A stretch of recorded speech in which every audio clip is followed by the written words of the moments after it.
All right, ladies and gentlemen, fellow decoders, fellow fans of syncretism, chronology, history, esoteric, cryptocurrency, and how about we're going to get a little spicy?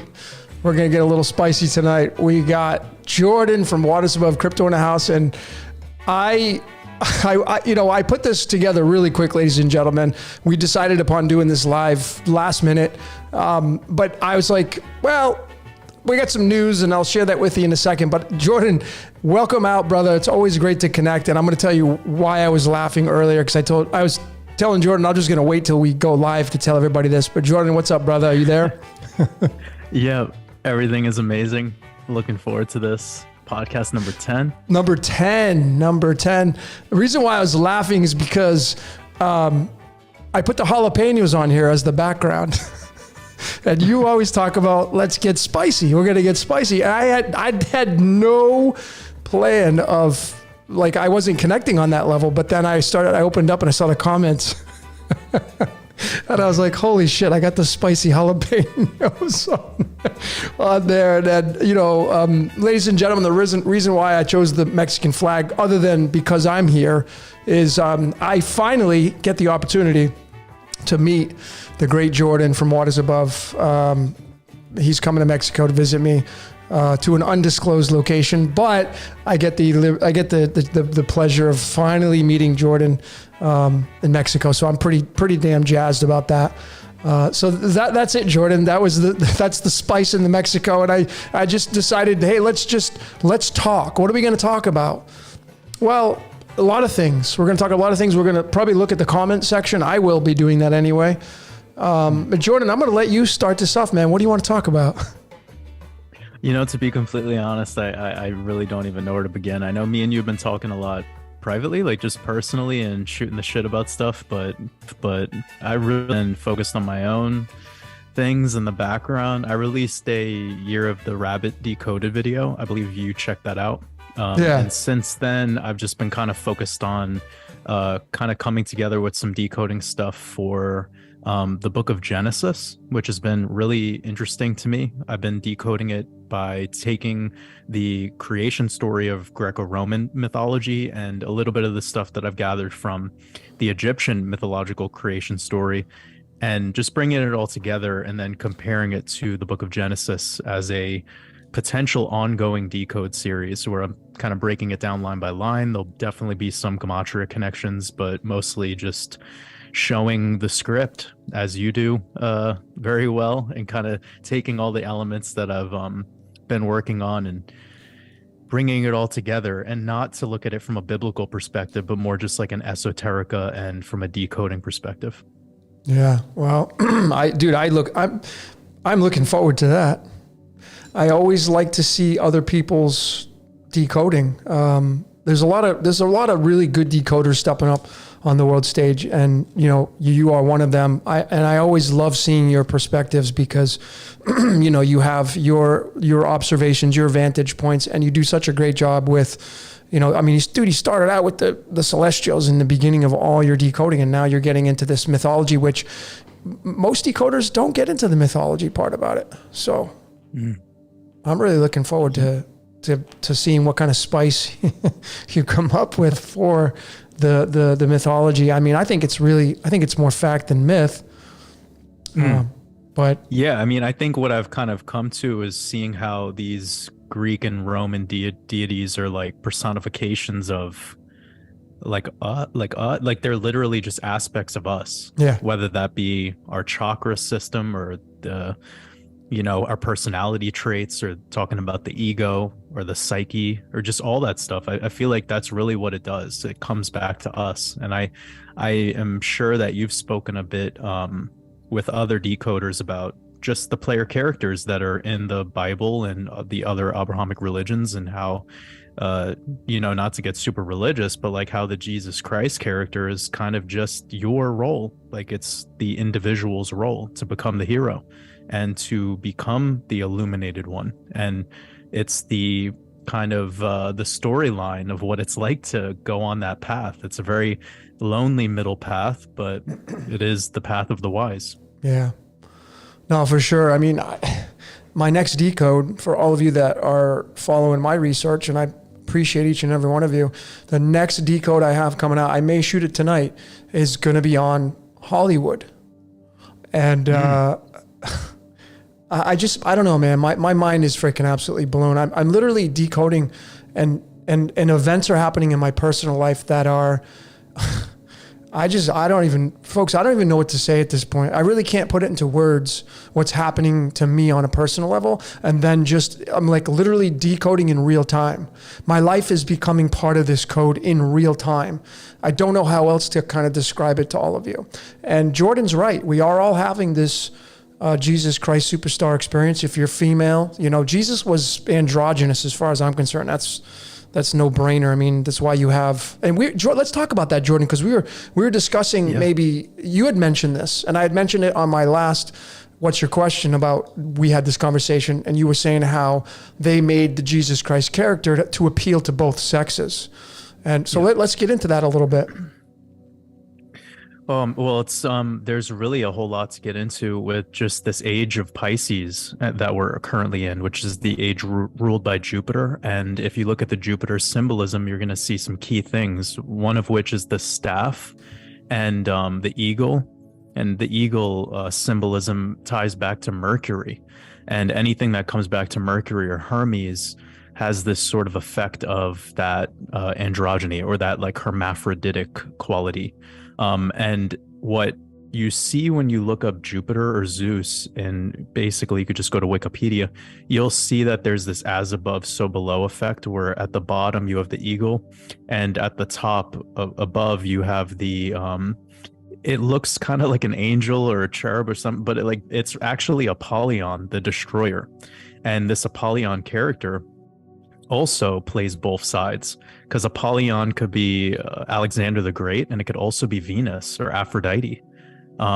So that in and of itself, if you start to look into some of the statues in Greece or Rome, or even in England, a lot of Europe has these statues of people like Alexander the Great or Venus or Aphrodite, same player character. And if you look at them, you could tell that they're not full male or full female like we're being taught. They're actually mixed. They're hermaphrodites. And I started to dive deeper into all of this stuff when it came to this particular age that we're in, this age of Pisces, and all of what was going on in the Greek culture specifically at that time. It was very different from the way we do things today. Although they were hyper advanced like individuals, they're very wise. Their outlook on sexuality is quite different from what most of us would consider to be the normal. And I'm not here to say that I'm against this or for that. It has nothing to do with my opinion. It's just, it is what it is. And we're at a different time now where, I guess where I'm going with this is we're going back to that time with transhumanism, especially, where they're starting to like wipe the slate clean of the sexuality and this divine feminine, divine masculine role. They're kind of stripping that out of the collectives. It's almost impossible to really say this without saying really, really harsh truths. It's just like, it is kind of the agenda. The agenda is to sort of just take that away and to manipulate the mind of what those roles are and how the individual can embody those roles. And the Jesus Christ character is clear as day. Well, we've talked about this in the past too, about how Jesus Christ, the picture that we see, is Caesar Borgia. It's just the son of a pope. And this son of a pope, I think Netflix or something just made a series about the Borgia family. So it's pretty interesting. I haven't watched it yet, but I do think decoders out there might get something out of it, if it is in fact the same family. But yeah, it was the son of a pope is the picture we get. And last thing I'll say on this is, if you look at the timeline between Jesus and what Jesus was before that as the baby, just baby Jesus, it was like 300 to 400 years, which is fascinating. And I tied back that baby Jesus character to Eros, or Cupid, literally. So Eros is really critical when you're learning about the creation story, because you're gonna see Eros being brought up in the beginning, like right off the bat. So there's something to be said about this Holy Trinity, and then like a fourth. There's like this Father, Son, Holy Spirit, and then there's like this student, like the student, like Luke Skywalker.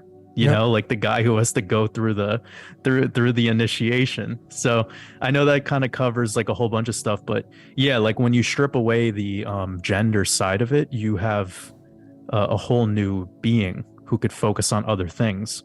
And that's probably why in a lot of science fiction movies and a lot of stuff that talks about aliens, you know, the Greys, they basically don't have sexual organs. They don't even have so yeah, I mean, that's kind of like, I think all of where this comes back to in my research.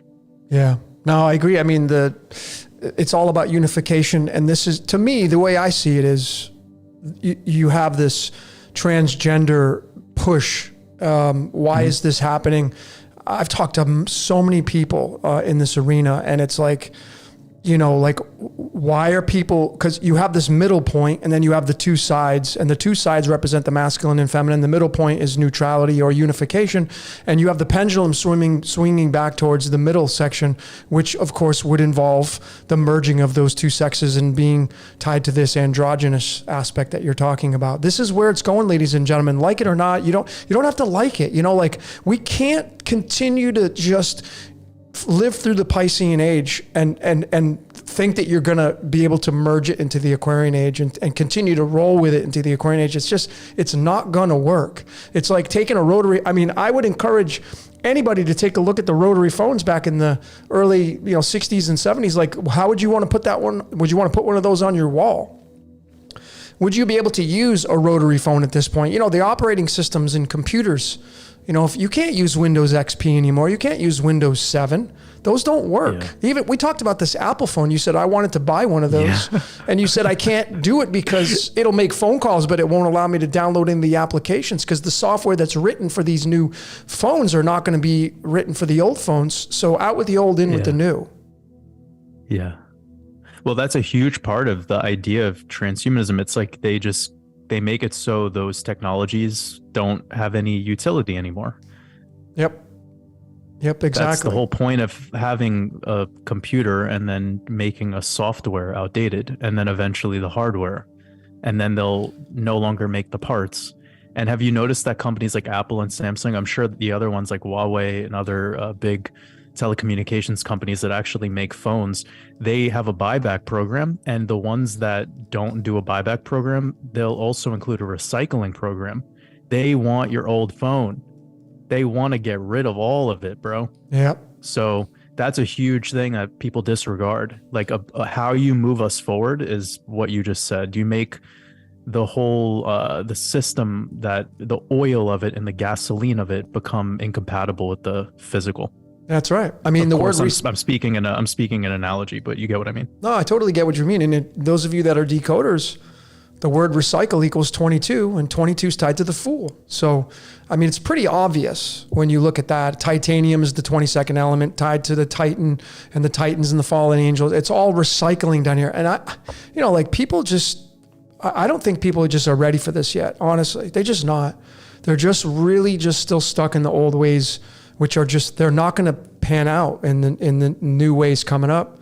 And I think a lot of people are going to be really disappointed with what's coming down the pike because they just have these expectations of, well, it's got to be this and it's got to be that. And it's like, you're so tied to that. You're not open to anything. And, I mean, if you really want to get spicy about it, man, you're going to get spicy about your beliefs being completely shattered and perhaps having to take on something that you're going to be really pissed about because you're not ready to be open to new opportunities in life. And that's a huge, part of the conversation about cryptocurrency and blockchain technology. Yeah. I try exposing this as often as I possibly can because a lot of people will come to me and they'll be like, they're so happy about crypto, but they don't understand what crypto was invented to do. Yeah. Like, we're in the phase right now where cryptocurrency is a speculative tradable asset where you could definitely make a handsome amount of profit, as I do and as I teach. But the whole idea behind it is to push us into a whole new economy, and that new economy is not going to be more sovereign. It's going to be more of an enslavement. Yep. So I am not here to be happy or pro crypto. I don't care about any of this digital shit. It just is what it is. Like, I save my emotions for real life and real people. Yeah, no doubt about that. I mean, my opinion is there's a movie that came out with Tom Cruise called Minority Report. Folks, that's, if you want to go see what the future holds, that's it. What is Minority Report? It's preventing crimes. How do you do that? Because you're relying on artificial intelligence, which is obviously much smarter than human beings, because you're cerebral. It's like cerebral, the collective consciousness coming together, putting all their minds together, and you're forecasting through astrology. All these astrology software is coming out, numerology, all of us decoding. We're all contributing toward this Minority Report, the future of being, this enslavement, controlment. It's going to get finite. It's going to get really kind of focused down, and that's what our reality is seemingly going to look like as we move into the future. Jordan, I just want to give a big shout out to, we got a lot of great names. I was so grateful for everybody being here. Big shout out to all you great decoders. Jason from Archaics is here, so that's kind of cool. We got our Pamela and Steven as our moderators. Thanks guys for being in here to keep it nice and clean. But I love all you guys being here. Appreciate all the support for Jordan and I. Yeah, that's awesome. Yeah. And also, shout out to Jason Archaics. I sent you an email, and I actually spoke about Jason on my last live stream, kind of trying to clear the air on a lot of things that were popping up. But, you know, me and you, Logan, we talked in the beginning of 2022 on live streams here together, like doing these podcasts, about how it's all about bringing each other together. You know, like, we got to get rid of this division. That's right. So whoever's out there decoding at whatever capacity, I honor the creator. I honor the artist always. But I am saying what I say about everyone's following, because sometimes the following intermingles, and it's important that we as a creator stand our ground. So I think it's great to see people showing up in this, and I can't wait to continue collaborations in the future with other decoders. Yeah, no, I definitely appreciate that for sure. I'm looking at the comments.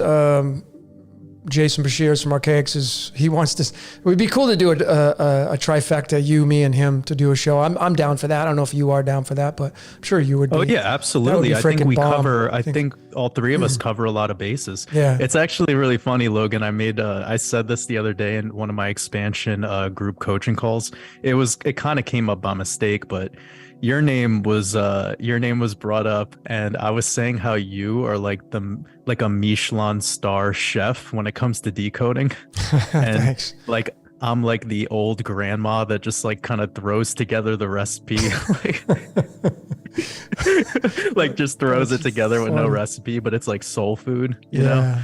I was making that joke because I know you're so methodical and you just have so many connections with the tarot and the periodic table, and it's amazing. You know, it's like really like Noma level. Like, I don't know if you know that restaurant Noma, but I don't. If you go they're like a 2 Michelin star restaurant or something. But yeah, that guy Rene Redzepi. Oh, okay. He's an incredible chef, really mind blowing, and you'd get it all if you checked out his work. It's crazy.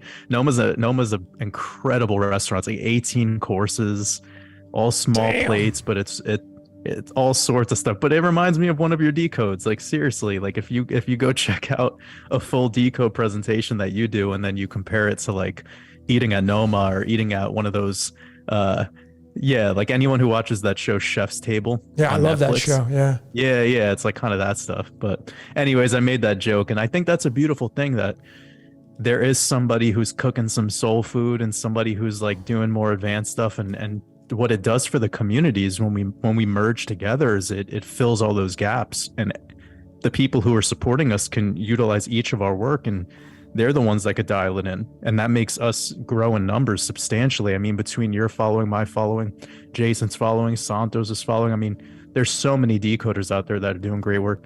I'm actually potentially going to connect with a guy who does gematria. His name is Call Me Kinfolk. I think I'll be joining his channel on a live stream on Friday night. He's doing his thing. So it's really dope to see how quickly this form of decoding has taken off.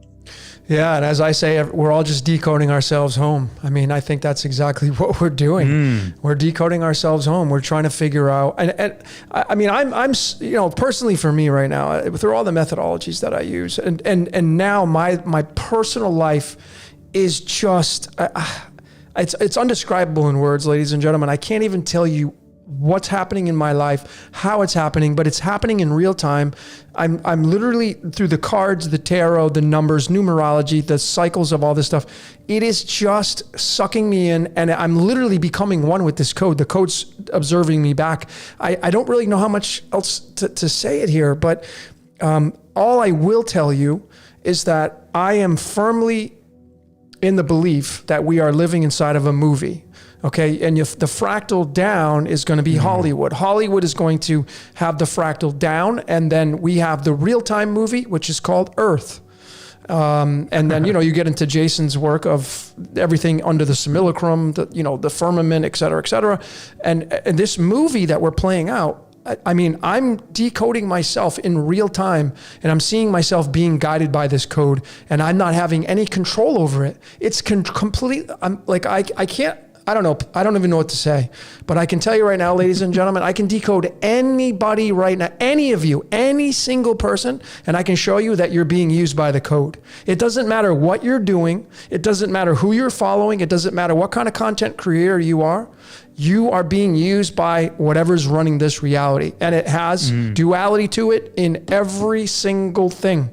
So we have the love stories, we have the killing stories, we have the serial killers, we have the good, the bad, and the ugly. I should actually decode that movie with Clint Eastwood. I bet there's something in that. Probably, yeah, of course. Yeah, of course, right? I mean, I got my Hollywood coming out. Hollywood Decoded, it's my next one. And the song that I chose for this decode is, and the song that popped into my head is Californication by the Red Hot Chili Peppers. Ooh. And dude, do you remember that one lyric he has in that song where he talks about NASA? Yeah, it's the space is the final frontier, but Hollywood's made. I mean, it's made in a Hollywood basement.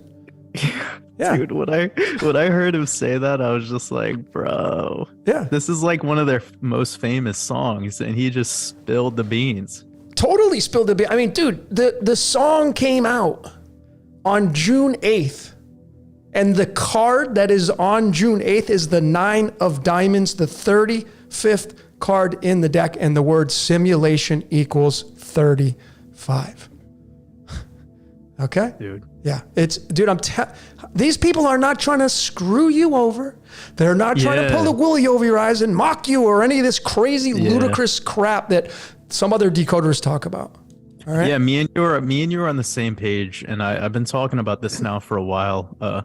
I got interviewed recently by a guy out in Romania, and I was asked about this, and I just kind of said that, like, I think maybe less than 10% of what's going on is actually being infiltrated and controlled by some so-called nefarious group, whatever name you want to use. But what matters most, it's like Pareto's principle, like the 80-20 rule, like 80 to 90% of it is what it is. And it's actually just the synchronicity of it all. And that's what I believe. I think this is all it's the syncretism. Like, it's just all synchronized. That's right.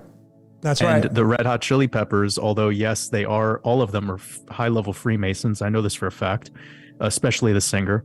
But that doesn't matter. Like, this song was eventually gonna come out. It is like the band, they came out with the melody line. It just unfolded to be what it is. The date that it got released, the fact that Rick Rubin worked on the track. I mean, it's not like Baron Rothschild was like holding a gun to like Anthony Kiedis' skull being like, hey, you got to write this lyric in this song about NASA. Yep.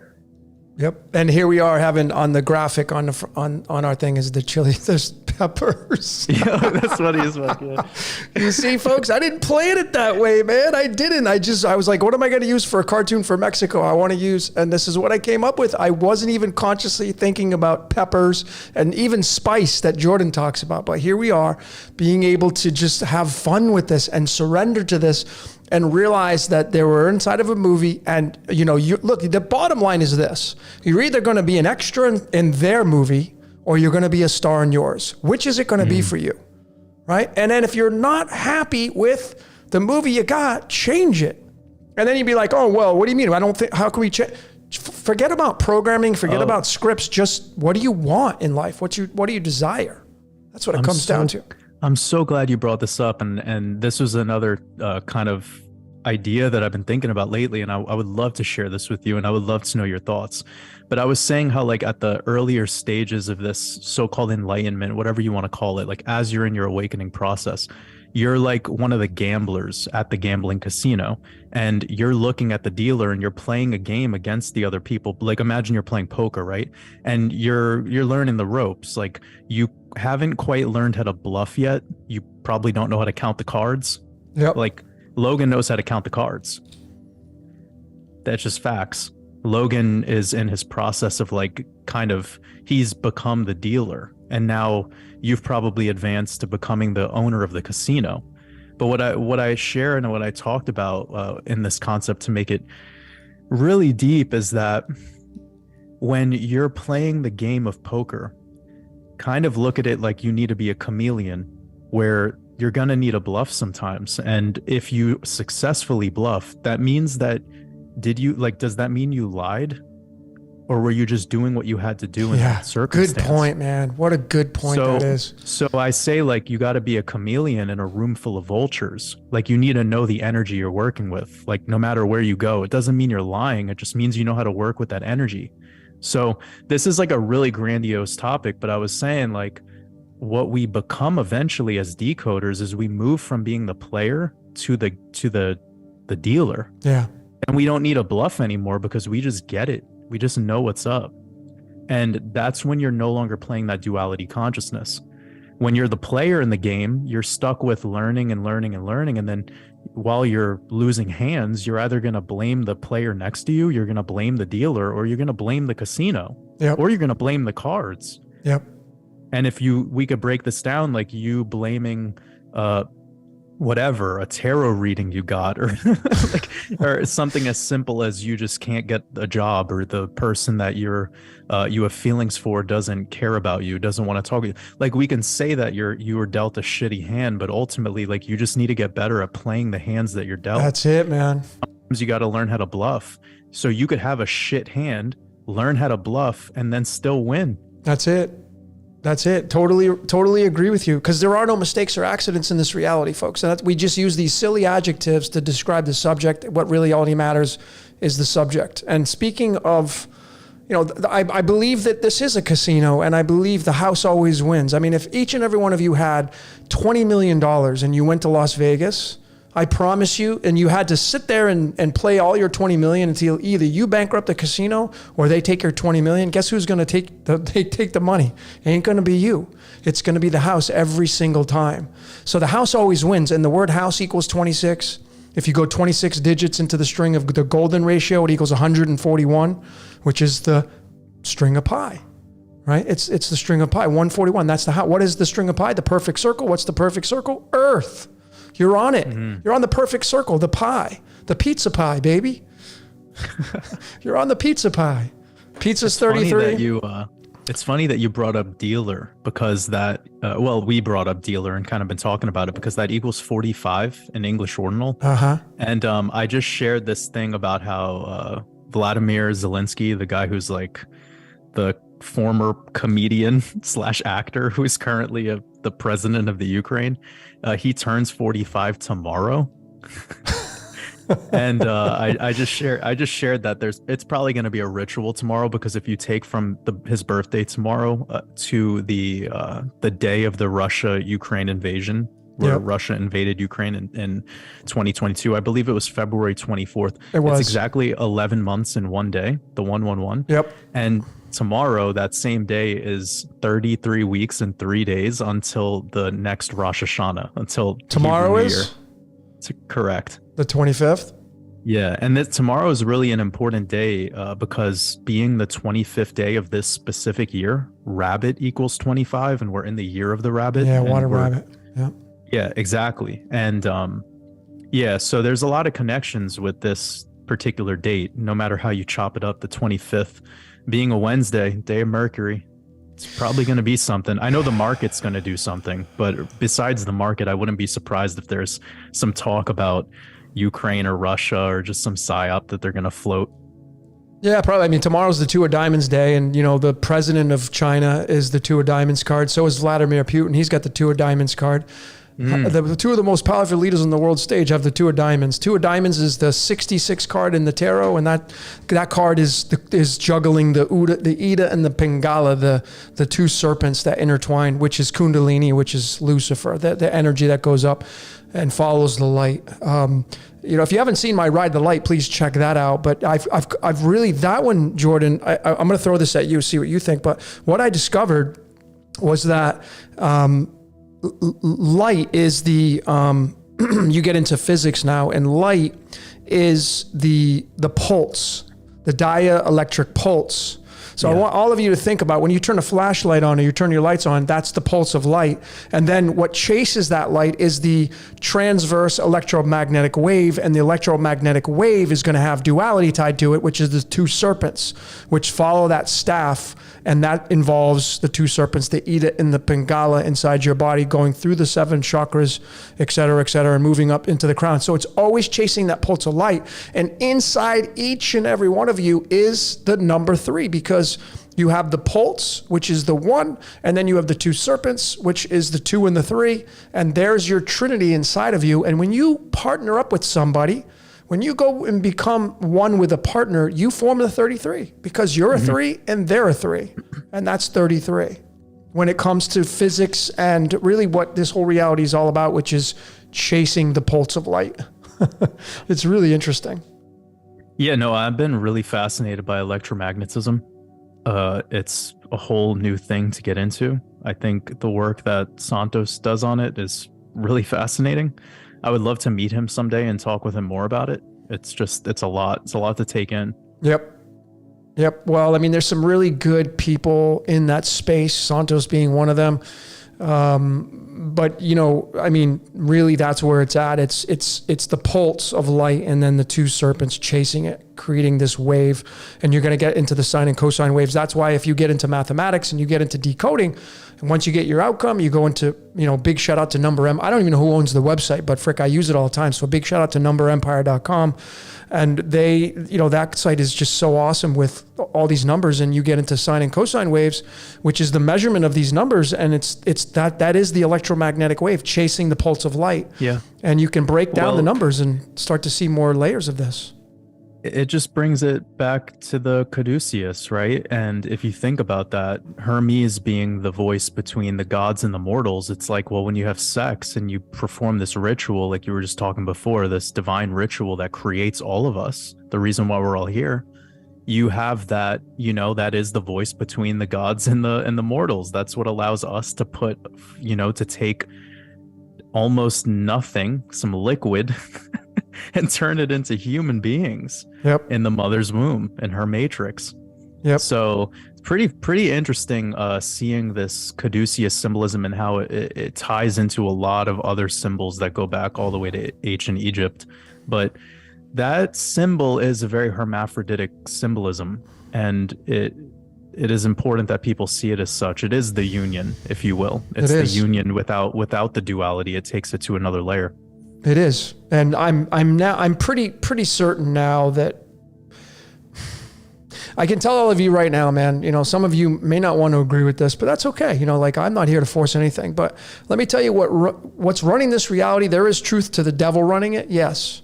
But it's light. The devil is light. That's what it is. Because, if I want you to imagine all of you right now, imagine you went into a pitch black room and you can't see a damn thing. How much you going to get done from activity wise? Like, go ahead and grab a pen and start writing on a piece of paper. Try to draw in a straight line. Just go ahead and try to create something in the pitch black. You ain't going to get much done. And if you do, it's going to be sloppy. You need light to do that, right? So light is what causes the movie, and you have natural light, artificial light. It doesn't matter because they're just fractals. People are so focused on like Luciferian, it's the false light. And it's like, dude, it's just light, man. That's just light. Okay, that's it. Yeah. It's just light, and it's got duality to it. So Yeah, people are really I mean, I thought by now we would graduate through this, but like the moment you talk about Jesus and the moment you talk about Lucifer, it like just it's too spicy for people, man. it is. It's like they can't do it, and I get why. I get it. But I just thought by now we'd be able to move on, you know? Yep. Totally. I'm not it's not that I'm disappointed, because a part of me might have been like a year ago, but now I get it. Like I get why people need it. I know why they need that duality, like it gives them a sense of comfort. And most of this so-called truth movement is actually just a movement of keeping yourself as comfortable as you can be with the current state of gnosis that you've unlocked. And whenever anything comes in that kind of harms your current thesis, if you are willing to become uncomfortable for the moment, that's what will create the change. That's what will allow you to expand. But for some reason, those two characters, they don't allow, I don't know. It's the ceiling for most. Yeah, exactly. Their ceiling is right. But that, you know, I mean, if all of you if you could get a lobotomy tomorrow, right? Just for fun, right? If you could, all of us could go into the hospital you to say and that. get a lobotomy, which is removing your memory. And then you walk out of the hospital and now you have a fresh, clean slate. What are you doing with your life, man? Now there's no more boogeyman running around out to get you. You know, there's no more boogeyman. There's no need for any of that stuff. What are we doing now? Now what are we doing? You see, this is what we're moving in. We're merging with the source code, I think anyway. And you're starting to wake up and realize that your life's not your own, man. That's what I believe. And these are my truths. Like, you don't have to agree with that. Jordan has his own different takes on that, but I think we're kind of along the same lines. But, you know, like, I think that is what the Age of Aquarius will reveal to everybody is you got an implant in your brain. That's called the voice in your head. And that owns you. And that's the truth of the matter. It's the all-seeing eye in your brain. And Jesus is Horus. You go to ancient Egypt. That's what the Holy Bible's from anyway. It's the Egyptian Book of the Dead. And Jesus is just Horus. And then you're going to get, and Ra has I don't know, man. Ra has, I'm trying to figure out where the hell Ra fits in all that. Like, what is Ra? Is it Kronos? You know, what is your take on Ra? Have you done, like, what do you get? What roads are you leading towards that? Well, you make a good point. Like, I think the idea of Kronos as time would make a lot of sense. Yeah. Because that's what we use the sun and the moon to determine the whole all the calendrical systems that we have today. Yep. And clocks. Like, if I was looking into the Bohemian clock, because I was checking out in Prague, Czech Republic, they have the allegedly oldest operating astronomical clock. It's beautiful, by the way. But there was a operating Bohemian clock, which was adjusted so that it would create the new day on the sunset. And then that would mean it's not based on midnight. It's based on whenever the sun sets. Amazing, right? Because that would be a more natural system. That'd be a system that's more in alignment with us as a diurnal creature. But anywho, because of that connection with Ra and the sun, I think that it does come back to time. But it's so hard to say. You know, I think one thing I will say is I think the reason why people have such a hard time with the Lucifer and the Satan thing is because they don't want to admit that in their process of enlightenment, they are becoming a Lucifer. Yeah. That's too much. That's a good point. That's a good point. Yeah, because people just can't get past the word itself. They are literally becoming the light bringer. Yeah. Yeah, that's a good point. In a world full of darkness. Uh-oh, folks.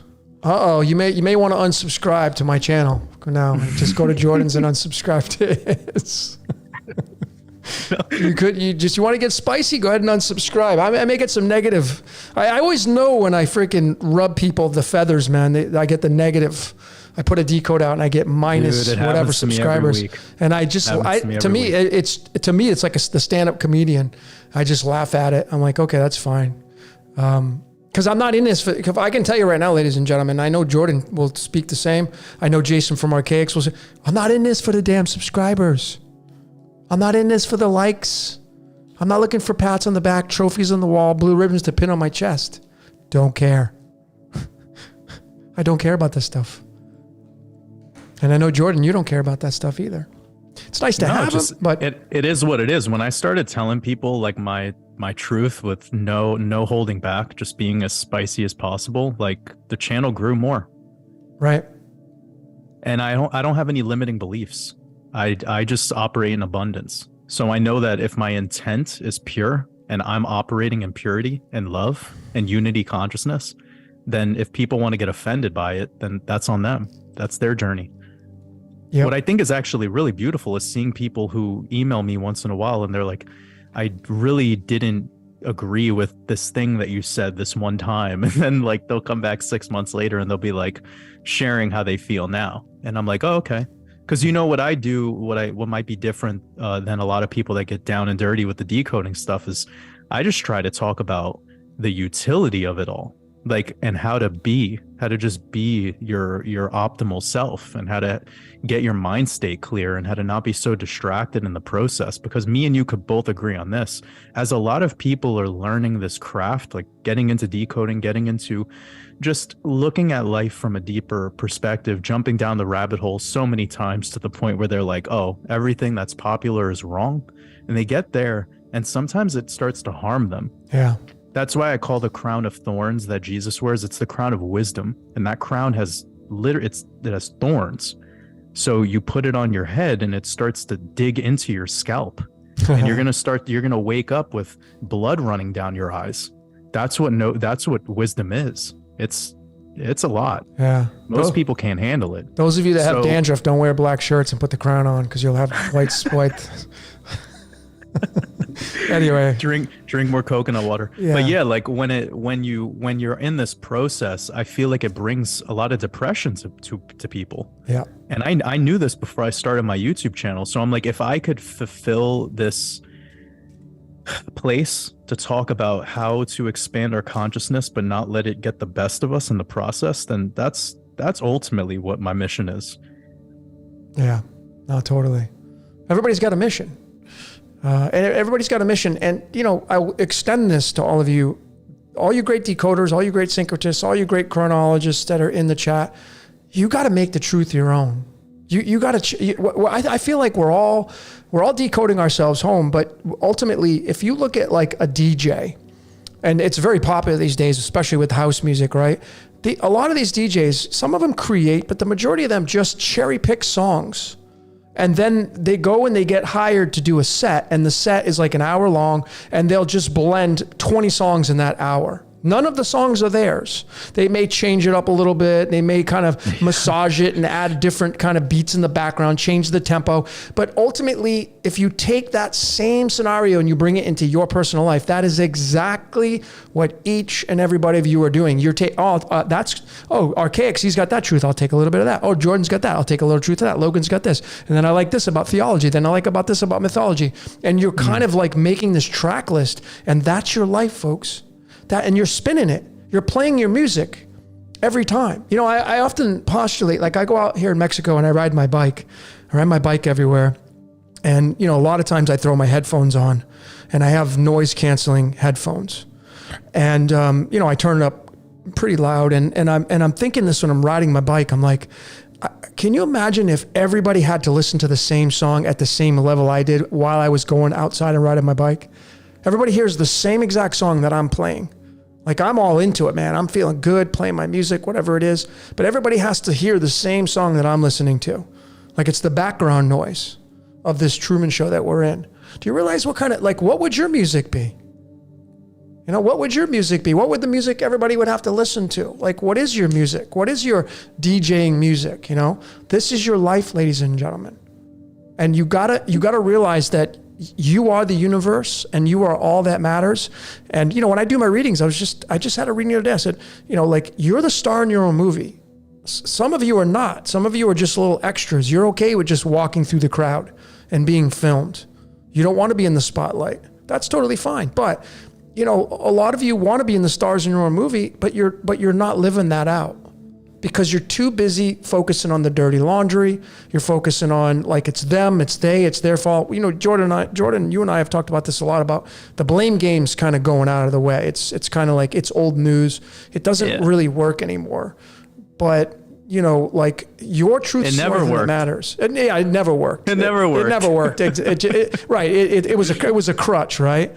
Like the boogeyman being the crutch. I mean, but ultimately, your truth is the only truth that matters, and you're the star in your movie, and everybody outside of you is in your movie. So if you could just consciously look at these positions, you're in the movie, you're the star, and everybody outside of you is the extras, and the people that are close to you, that's your entourage. That's the main cast.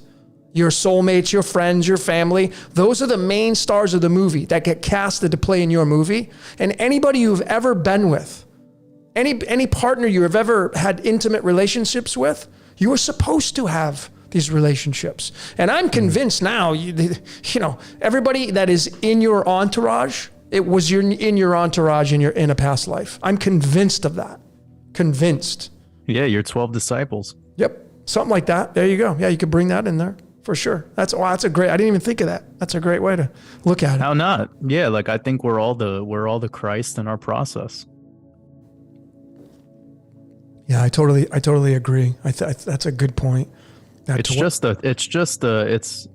an archetype that you become. It is a role, or it's the ascended master. Yeah, the ascended master is right. So I hope, ladies and gentlemen, listening to Jordan and I, go check out, Jordan had, you do yours on Saturdays now too, right? Oh, you switched it to Saturdays? Mm-hmm.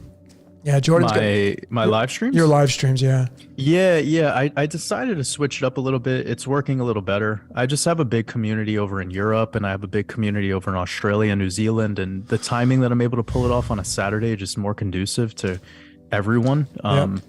So I did it for a year and a half on Fridays. I just switched it up a little bit since. Nice. Yeah, I mean, you get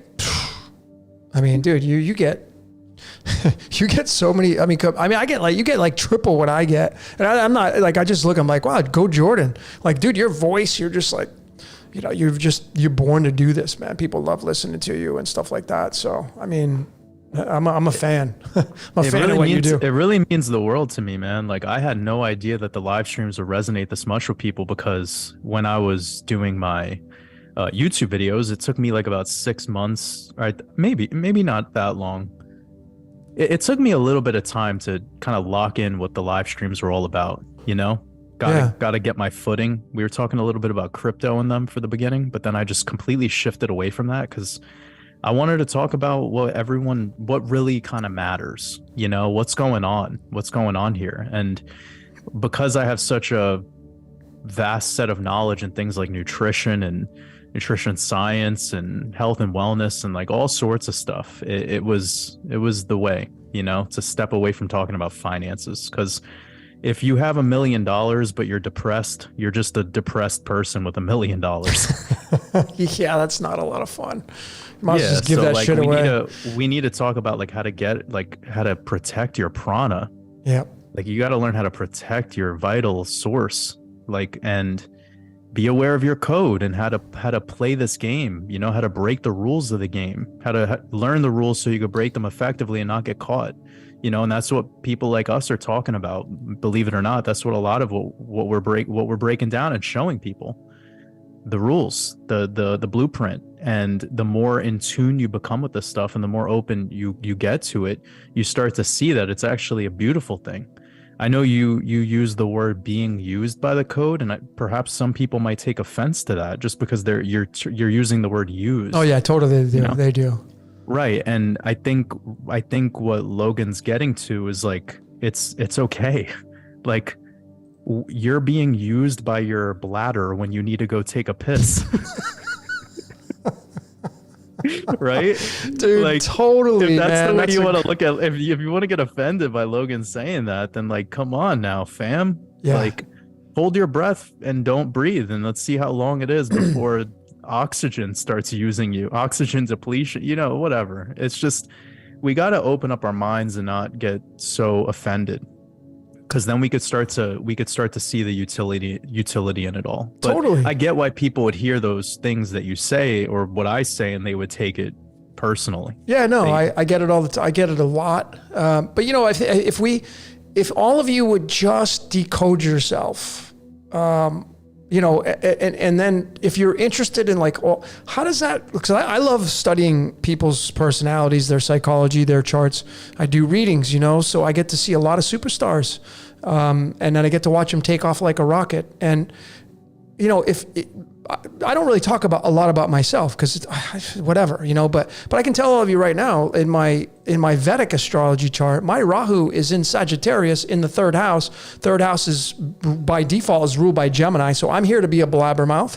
You may not like what I got to say, but I'm here to be a blabbermouth. And Sagittarius is ruled by Jupiter, the ninth house, which is the Hermit card. So I'm throwing at you guys intelligence from Jupiter, like it or not. I have Mars there as well. So and it's in Mula. So Mula is the 19th in the chakra. It's the root. So I'm going to tell you exactly the way I see it. You may not like it. I'm raw. I'm visceral. I don't have the charisma like Jordan. Like that's why Jordan has all these people like your live streams triple my code. And I know why, because you're more soothing.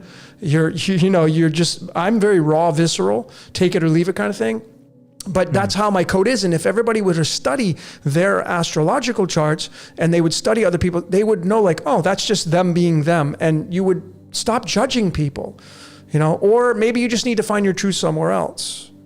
That's kind of another way to look at it, because not everybody's going to like, Jordan, I mean, as great of a voice you got and you're born to do this, you got persecution coming in. You got, I don't know how these people do it. But I learned how to alchemize it. And we've talked about this on several live streams. Like I love the hate. I love the fear, because for me, it's all love. It's all prana. Like it's all just life force energy. And I get to do what I need to do with it at that time. And if I let it get the best of me, then that person's my master. And I'm not here to be somebody's fucking slave. That's right. Like I don't give a shit anymore. Exactly, like I decided to do this. I decided to do this, yes, and I'm gonna do it, and I'm gonna do it. I'm gonna do it at 110%. And this is me. And I'm like, I don't see the point of being worried or just acting according to what people want, because then it's not about what I need. So I think we need to tap into a more selfish place. Like this world being selfless has actually fucked our world up, because they're like, put on a mask and stay 2 feet away from people and shoot this death serum into your arm so you could keep other people safe. That's just all selfless nonsense. It is. You gotta do it. You gotta be the way that we're telling you to be, because it keeps other people safe. Okay. Yeah. And then what do we got out of that? What's the outcome of it all? So stop trying to be safe. Stop worrying about what other people think about you. Like I'm not talking to you, Logan. I mean everyone. Like once we give in to other people's opinions about us, that's where we just demote ourselves from our divinity.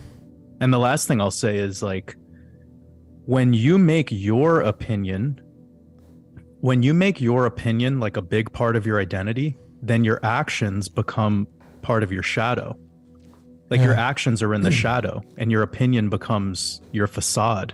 And that's, you're not gonna expand in this world. Like you're not gonna be your greatest self if that's your mode of being. It just won't happen. Like this world, success doesn't happen in this world to the most beautiful people or the smartest people or the most skillful people or the most intelligent people. It does not. Success happens for the people that persevere. It's the ones who go through losses and take the hate and just get the fuck up and just keep going.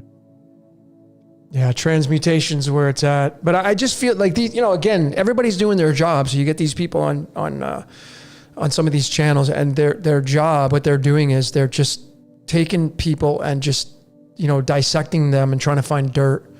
And that's their life. And it's like, dude, I would hate to see what your living conditions are like if you're living like that.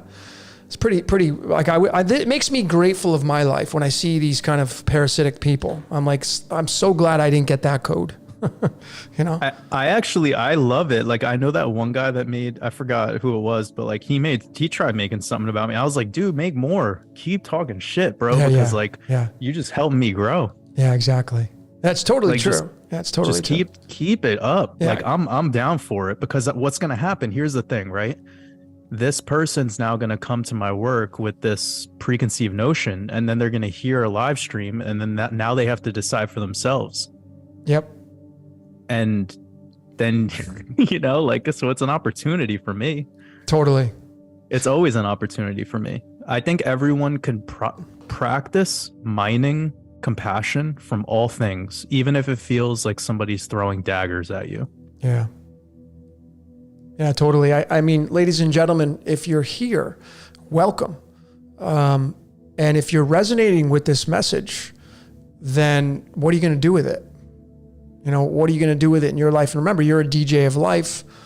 We're getting spicy. We're talking about spice. You know, the graphic says it all. So if you just joined us, the reason why I had this up, the Mexican flag, the jalapenos, I finally get the privilege of meeting with Jordan in person very soon here in Mexico, undisclosed location, but I get to meet the great Jordan from Waters Above Crypto. I'm really looking forward to it, Jordan, because I mean, I have no idea what you look like, but he's like, hey, pick me up at the airport. And I'm like, okay, what am I looking for?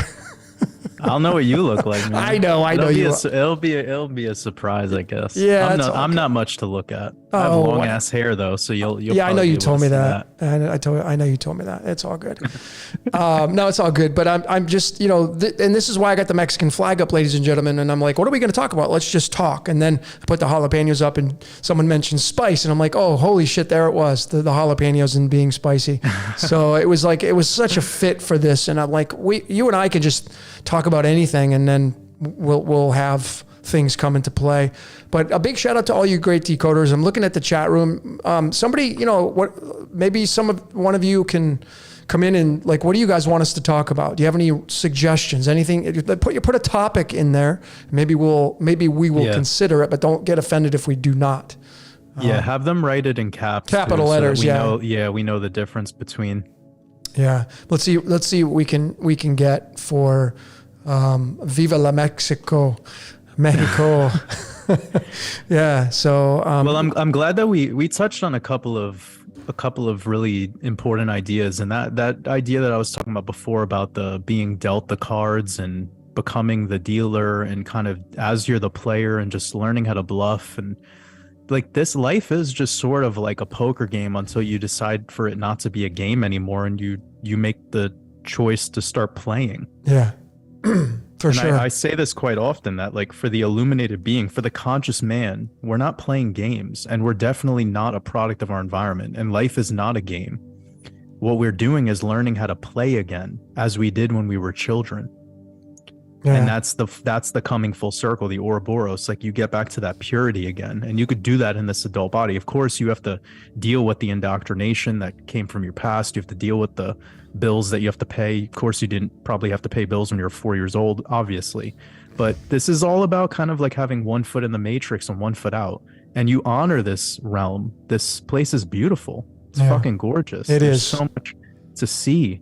And to live a world of blaming and playing the victim and hating everything because the New World Order did it or whatever the fuck, like that type of sourness is like, of course, you're never going to perceive this world as beautiful. And of course, you're going to want to get out of here fast, or get out of the reincarnation or the soul trap or whatever. And I'm not against people for believing in those theories at all. I'm open-minded to it. But like, whilst being in that energy and it's always about the outcome, you're never enjoying the process. Yeah, exactly. Yeah. I mean, I take me for example, ladies and gentlemen, right? I live in Mexico. I'm 2 blocks from the beach. I chose to come here, right? And you have the ability to do that as well. And I turned off the mainstream. I don't really pay attention to it at all. It's eliminated from my life almost completely. And my life, guess what happened to my life? My life got better. That's what happened to my life. It got better. So, and then people are so worried about what's going on, but like, I'm not like, it's going to happen irregardless of whether or not I engage, because you're not going to change the collective. That game you will not change because the collective is too strong. You're not going to change it. Oh, I know. You're going to get 1 million people to come together and you're going to make that change. I know. You're going to go get your foghorns and you're going to go strap on your little suit and bring out your little hats and go do your protesting and your little fan art and stuff like that. You're going to go make the change. I know you're going to do that. Folks, you're not going to do shit, okay? You got to just go have fun in life and be happy, right? Like tomorrow's not guaranteed. Everybody's just waiting for something to happen on the world stage. And then they're like, oh, well, when that happens, then I'll make my move. I used to do that. I'm so focused on like, what are they going to do? What are they going to do? What are they going to do? What are they going to do? And I'm just sitting, and I'm sitting the and day that doing never nothing. comes, right? Yeah, the day that never comes. We did this. So, Yeah. I mean, the word dealer equals 20 in numerology. That matches the word duality. That matches the word birthday. They're all 20. That matches the word carbon, where carbon, you know what the dealer is? And 20 is tied to the number 71. 71 is the 20th prime number. What's the 71st element? Lutetium, Lucifer, lutetium, the light bringer. The light bringer brings you he's the dealer. The game of life is tied to light. Yes, sir. Go have fun with this reality. Turn off the damn static. Go make your paradise. Go be the star in your own movie. That's what I got to say about that. I'm looking at some of these topics. Nah, dude, I love that. That's so spot on. And like, remember, like there's a divine masculine and divine feminine part of all of this. That's why like I've been really diving deep into the connections between Apollyon and Alexander the Great and Aphrodite. It's all the same player character. Yep. Like all these mythologies come back to a source. And once you start seeing, when you start seeing the connections, you're like, oh, this is a female. No, it ain't. Yep. Like it's all both. So I think that's really, that's going to be a huge part of that upcoming course that I'm coming out with. I don't know if I told you. No, tell us. Jordan's got a course coming out. Tell us. Well, I just thought like, I want to have something that covers decoding, but from the more like breaking down the mythological esoterica components and in my way, in the way that I've come to where I like making all these connections. So I'm not even really sure what to call it yet. It's just going to be a decoding course. By no means is it going to be an advanced decoding system. It's going to be more providing the foundation and the groundwork, like the building blocks, so that when people come across your work, for instance, or other decoders' work, perhaps they'll have more rhyme and reason behind, like, why does the number 13 matter? Or like, why does this connection matter? And how to bring it back to something if they're confused. So if they're like hearing, oh, the word duality and birthday and this equals 20, then they'll be able to bring it back to something, because that's what I've been trying to do with the cryptocurrency gematria connections, with bringing it back to the symbolic connections to the mythologies. So this way we have something to bring it back to, as opposed to just throwing around numbers. And I'm not saying that you or other decoders are just throwing around numbers by any means. It's just I feel like there's something that could be shared about the origins of all of this, which comes back to mythology. Totally. And I believe that this could be helpful for people who are professional tarot readers, people who are professional doing astrology readings, people who are getting into gematria for the first time, or even if they just want to learn how to decode themselves or decode the Bible, or just any decoding system. It's not really going to be a decoding system. It's going to be the foundation of what would bring you more utility for the decoding system that you use. I hope that makes sense. Yeah. Because that's what most people have gone out of their way to create. Like, I know Jason has his own system. You have your own system. I even have my own system for decoding cryptocurrency and the decodes that I do. But everyone keeps coming with the same frequently asked question, is like, what the fuck does all these numbers mean? And how do I get that a lot? Yeah. Yeah, I get that a lot. Yeah. So I feel like I'm gonna provide something that's gonna fill all of that, fill all of those gaps. And I'm going to be actually in the process of doing a little bit of a rebrand with all of this, which is getting rid of the word gematria out of my work, because I agree with you. Like, we're not doing actual gematria, and the truth of the matter is Hebrew gematria doesn't even include vowels. So that's a whole other conversation to be had, So if we're not doing isopsephy or true gematria with Hebrew, we're not really doing gematria. We're just decoding these alphanumerical codes using English. And again, regardless if you're doing isopsephy or true Hebrew gematria or the decoding that people are seeing most of the time on YouTube, it's still the same frequently asked question. What do I do with these numbers? Yep. What do they mean? Where do they come back to? Yep. So that's what that course is going to be all about. Yep. I love it. Well, I mean, I can say, and I'm just gonna. It's very vanilla, ladies and gentlemen. So if you're getting ready for that, awesome. Myself, Jordan, and a few others have something big that's going to be coming out on the world stage. That's as much as I'm going to tell you at this point. But it will be an absolute game changer in the decoding world. We don't have. I'm not even going to say anything beyond that, because it's going to be a surprise. But we're working on something right now that's going to be absolutely a game changer. It will take this decoding world by storm.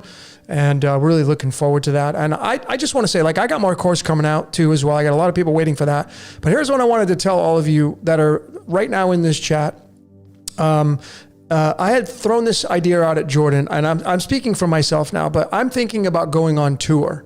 And what I mean by that is showing up in different cities across the world, for that matter, and setting up shop and helping people with this code and, you know, talking some decodes, talking some shop, doing some seminar work, whatever. So if this is something that you may be interested in, if this is something you'd show up at, you know, where are you at? Where are you located at? What is the next major city that you're located at?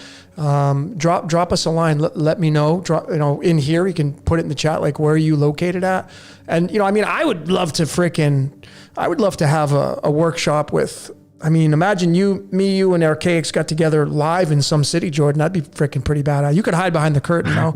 You don't have to show yourself. You can do like that. Yeah, the Wizard of Oz, bro. The wizard behind the green coat. We probably set up a curtain for you, and you could just be that behind the scenes. You could just set a microphone up behind the green curtain. Be back there playing guitar. Or yeah, something. yeah, exactly. That's totally fine. We'd probably do that for you, no problem. But some coconut water, a guitar. yeah, we'll set you all up, bro. You don't have to show yourself. I think it would be really cool because I think people are now starting. I know here in Mexico, there's a lot more tourists now. Last year, not nearly as much as this year because people are not afraid anymore. So now people are getting back out. So I think I told you that as of, I think it's going to be April 10th, and this is probably going to, I don't know if it'll change or not, but I think the TSA said that the V requirements for non-US citizens is going to be lifted on the 10th of April. So that means anyone around the world, you should pretty much be able to come back to America without that requirement. But I don't know, there might be isolated countries, like, of course, China, that might be isolated where they're not allowed. Russia might not be allowed because of whatever bullshit. But it's pretty exciting news because shit, that means basically the whole world is back open. America's like baby. America's like the last one, right? Like, I mean, even people are going to Australia right now without any. So, well, I got a lot of cities coming down: Miami, Toronto, Boston. I mean, the whole entire United States, including Canada, Denver, OC, or St. Louis. Okay, that's a lot to choose from. But anyway, ladies and gentlemen, just throwing that out because it's been a goal of mine for a long time. I used to be on the seminar circuit years ago. I actually heard you talking about this with Santos, like from a podcast that you guys did almost 2 years ago. Yep. Like you were talking with him about doing something. I wanted to, but he's in a different space now. He's moving down to San Cristobal, which is down by Guatemala. He's leaving on February 1st. Yeah, that's dope. Yeah, I don't know if I was supposed to even say that, but anyway, he's moving down. He's moving down somewhere in Mexico. But I doubt anybody's gonna, whatever. But anyway, he's pretty vocal about where. Yeah, he is, man. He'll end up telling everybody, and I can promise you that. But I just saw everybody. A lot of people have been concerned about, folks. Santos is doing wonderful. I just saw him the other day. They had we just opened up a wellness center here in Port. Not me, but a group of people opened up this place called Radiant Wellness Center, and I got to go there at the grand opening just this past Saturday. I walked in. Santos was giving a lecture talking about this and that. They had all these healing gadgets. They had a med bed. They had the Tesla coil. They got crystals. They got art, and so I got to go there and I got to go up to Santos. He's looking great. He's healthy. He's he's regrouping. He's doing wonderful. All right, he's doing great. So everybody, that's really good to hear. Thank you for letting us know about that. Yeah, he's doing great. He's feeling perky, lively, and he was in his glory. He's born to teach. That guy.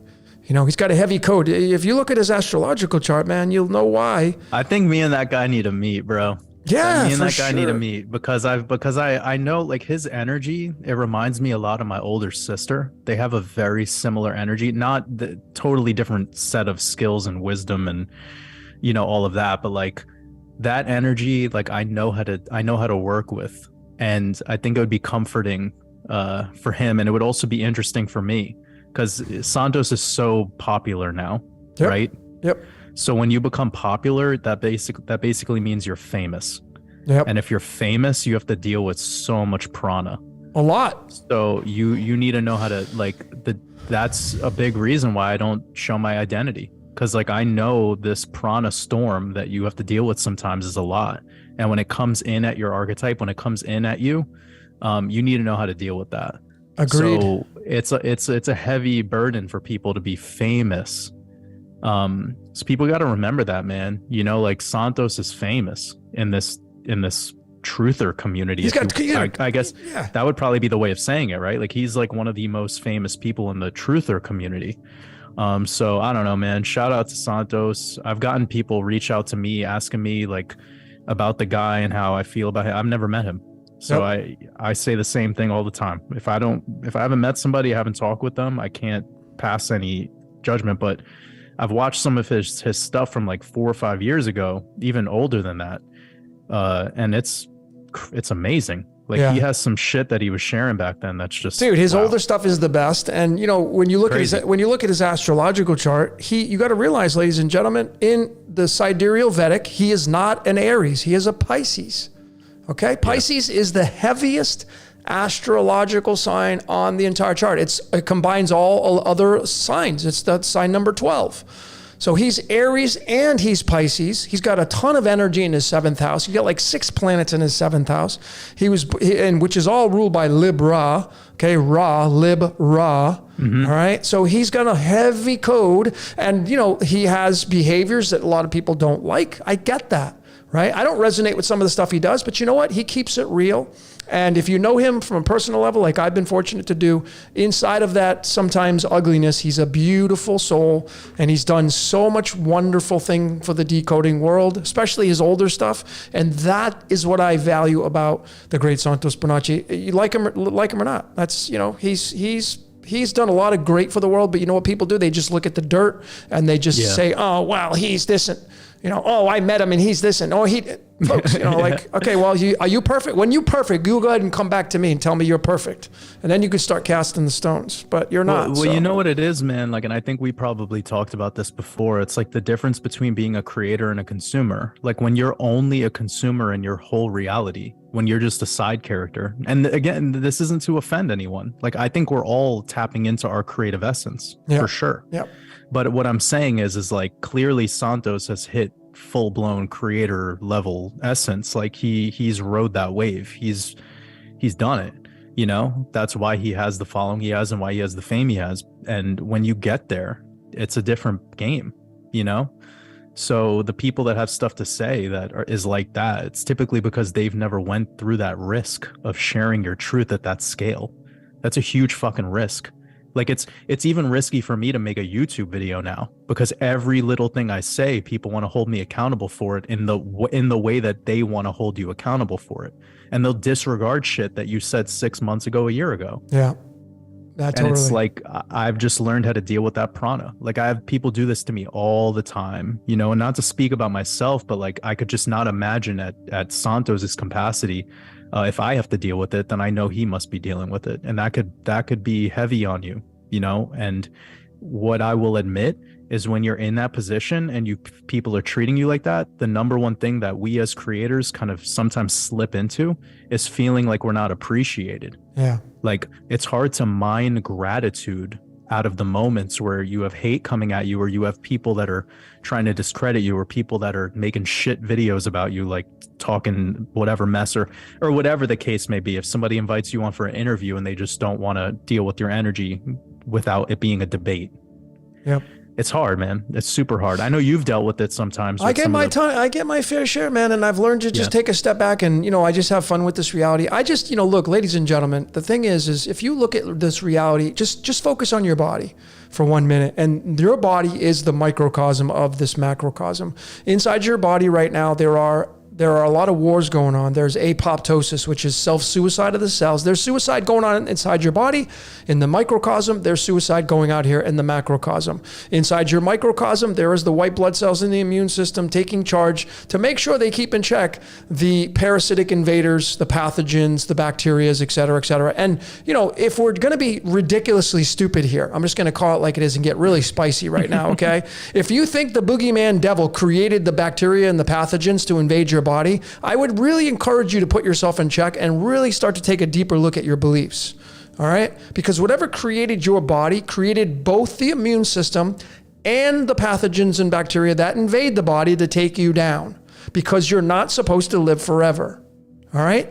And so the microcosm, the same thing that's happening inside your body is happening here in the macrocosm. And we look at the macrocosm and we're like, oh, that's not supposed to happen, but it's happening inside your body right now.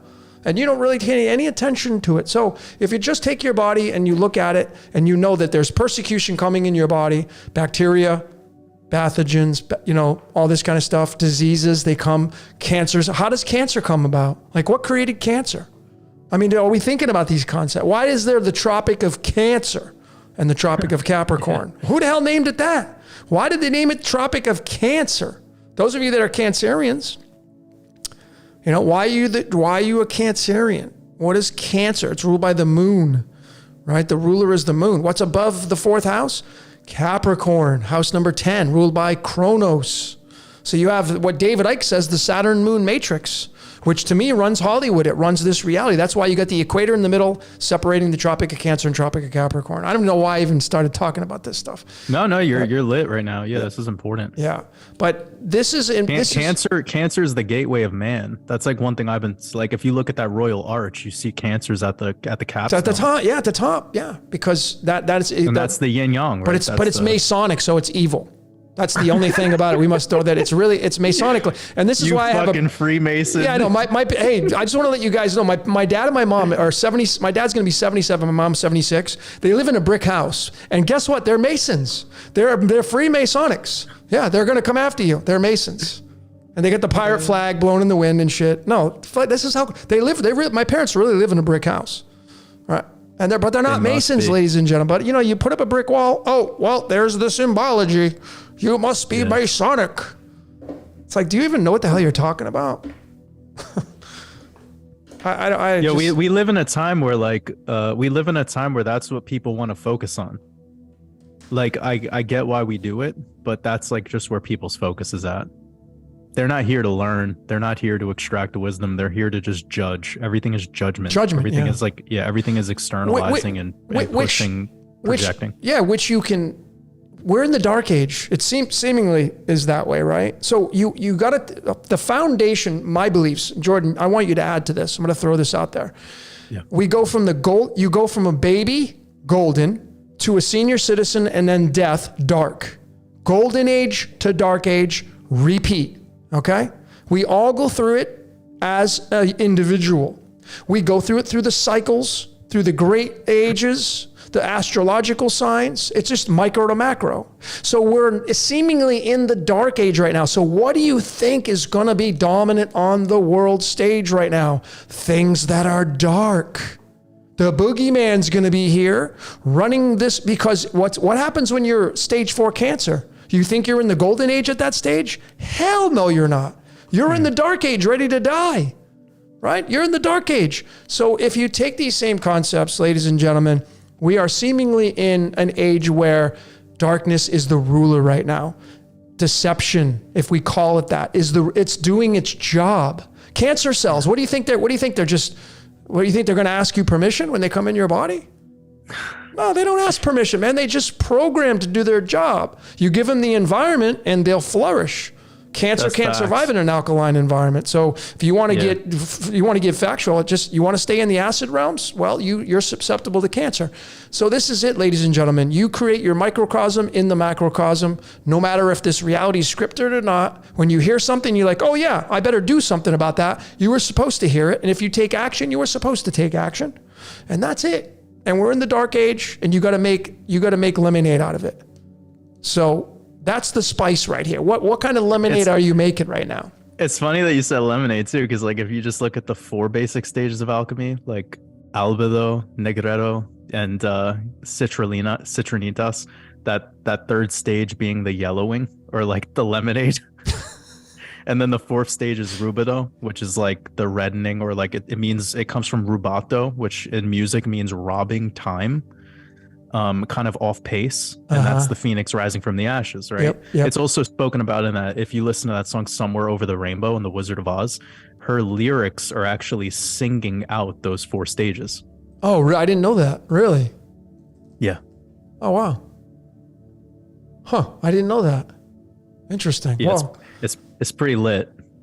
Well, that's pretty cool. I mean, the word, I know this, the word rainbow in numerology equals 24, and you go to the alchemical element, 24 elements, chromium. Chromium comes from the Greek word chroma, meaning color. Rainbow's 24, chromium's 24. I mean, hello. We live in a scripted reality, folks. The more you're willing to surrender to that, the better fun you're going to have.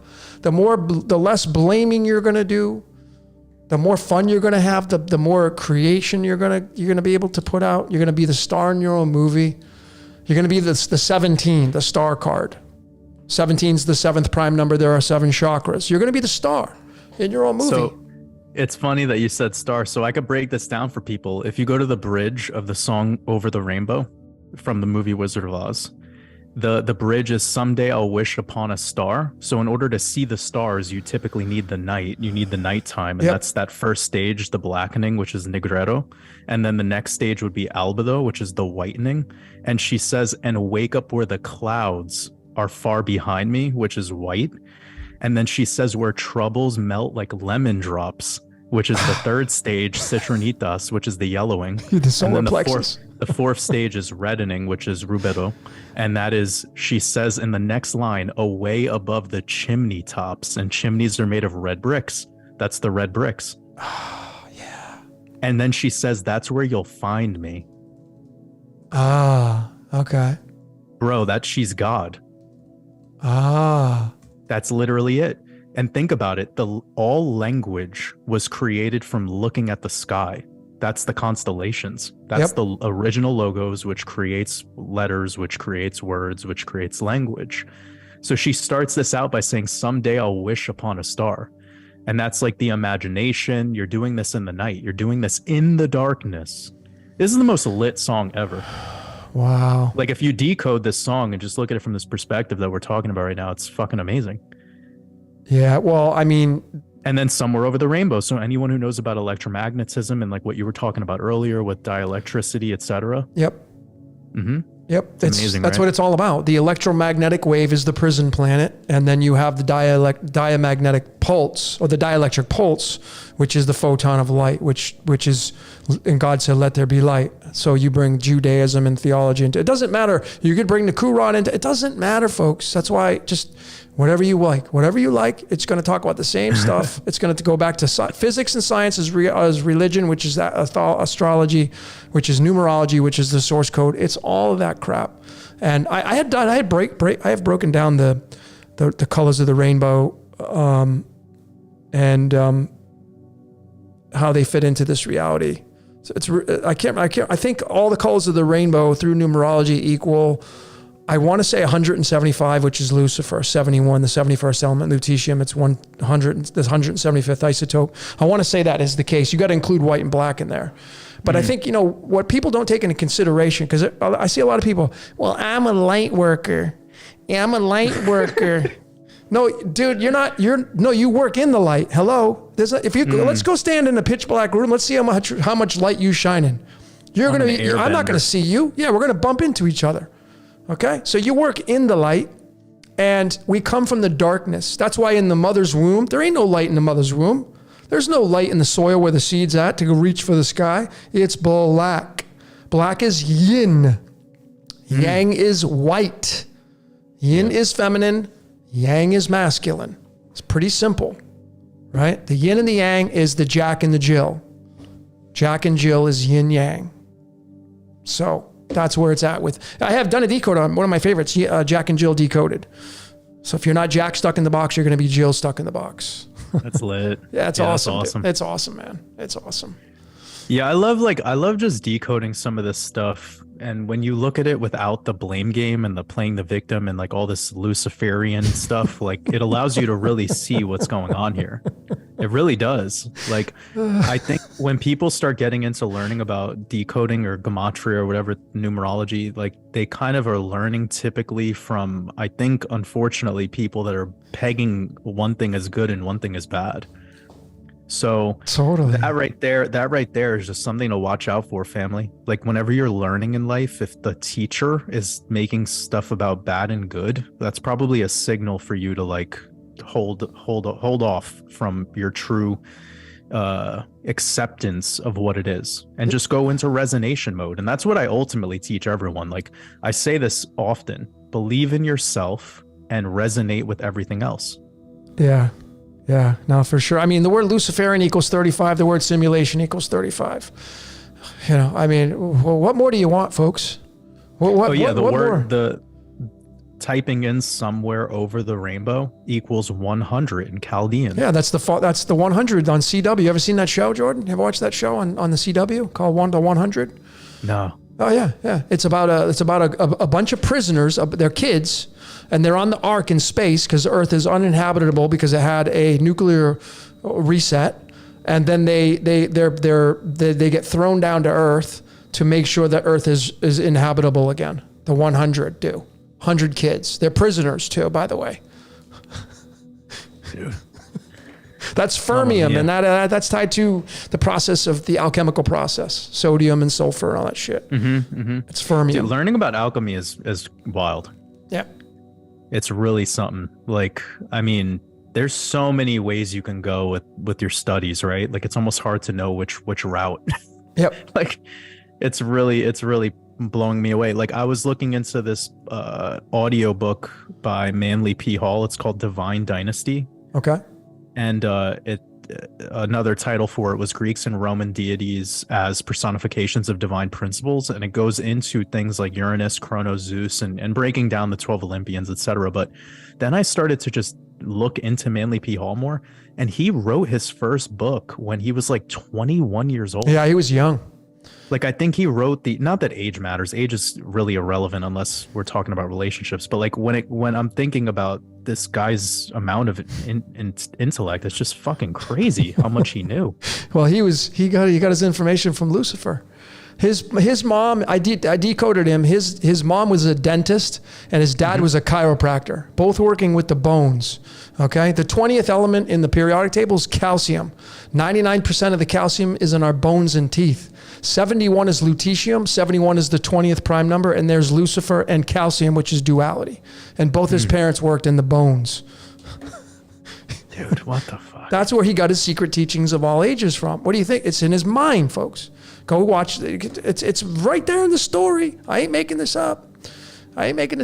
That's where he's getting his information. Man. It is high level. It is high level. I haven't even dove too deep into his work because I just don't read. Like, I'm not a big reader. I don't really, but I found some audiobook stuff from him, and it's just something I've had playing whenever I'm not working, and it's really fascinating how much he's gathered. But I also from where I am with listening to this particular audiobook, Divine Dynasty, he's like promoting the Greeks to be this like amazing civilization, and like he's full of shit. Like, they were fucking pedophiles. They were it was noble for a grown man to like court your son. So I don't give a fuck like how smart these people are. Like, it was common for people to just be like, pedophilia was common, bestiality was common. It was like an honorable thing. So, yeah. Well, I mean, what age were they living at? When I hear him like ranting and raving about the Greeks, especially during that time frame, I'm like, what the fuck? This is like the least moral society. Like, I mean, they were really rough, and it was publicly okay. And I know some people are like, well, it's okay for like, because back then it was like, no, dude, if it's not okay today, I don't give a shit what age we were in. Yeah, that's true. No, it's true. But if you're 11 years old, you barely even know what sexuality is. Yeah. So I don't care how smart this man is that's allegedly you're becoming, like, he's your mentor. That's what they would call it, mentor. But they would have sex with them. So it's like, what? Yeah. Yeah, I mean, there's a golden age, a dark age in every age. So yeah, you're going to have that nasty, ugly side of it that we would describe through the adjectives of the subject. But then, you know, there are some beautiful things about the Greek language and no, for sure. Like my whole thing is just to like, I just don't want, like, when people consume some of this stuff, they just jump in it. You know, they're like, oh, these must be the great token society, like of all like the greatest. It's like, no, dude, like everyone has to watch out with the belief. Yeah. Just because Plato is Greek or Socrates, like, first of all these people could be make believe. They could be. Yeah. Just like a Jesus character. Like, they could be a mythology. Yep. Like Socrates, Plato could be 5 different people. Plato could be a school with 1,000 people. Yeah, that's a good way to look at it. Could be. Plato could be a Masonic lodge. Yep. It could be a offshoot of an ancient Egyptian mystery school. A school that studies hermeticism, right? Yeah. You see where I'm going with this? Yeah, no, so it's totally. like I that's where I want people to kind of like go when they're thinking about some of this stuff and they're learning about the Greek culture, the Roman culture, or any of these cultures. Like the reason we are mimicking this Greco-Roman parasite today in all of our court, the money system, logistics, all things, law, all things, is because these people were very, very similar to the mentality state of today, where you had a small group of people that knew these secrets of magic. Like literally they were magicians at a high level. That was really all they had going for them.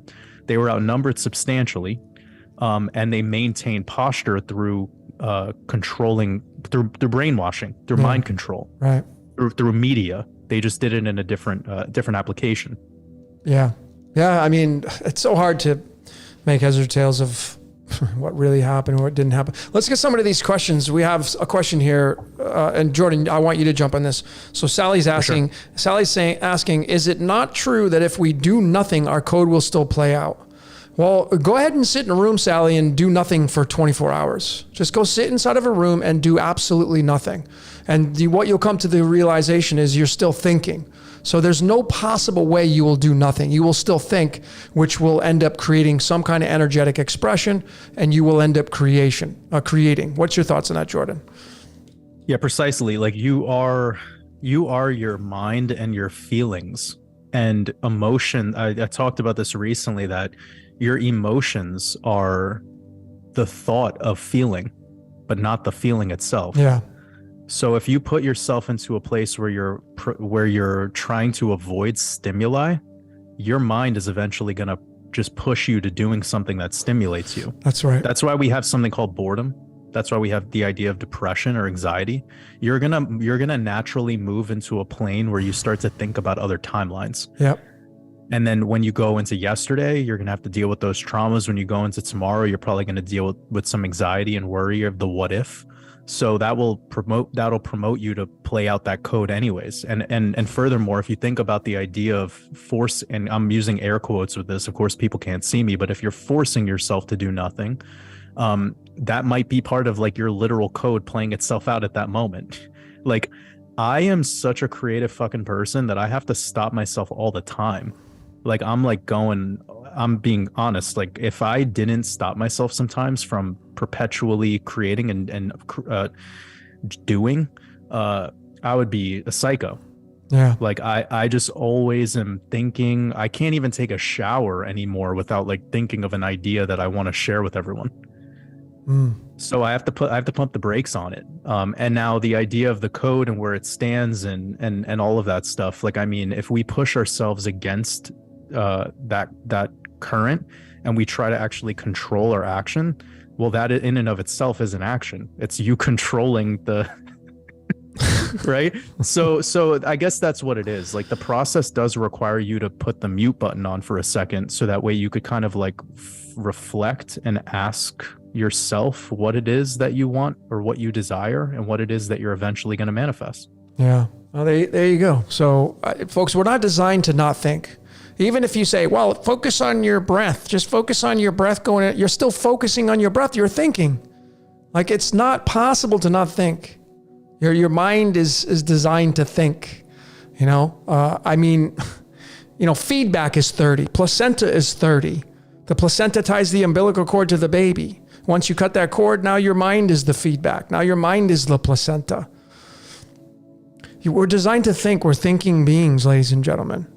And, you know, I mean, if you look at the earth, it's your eye.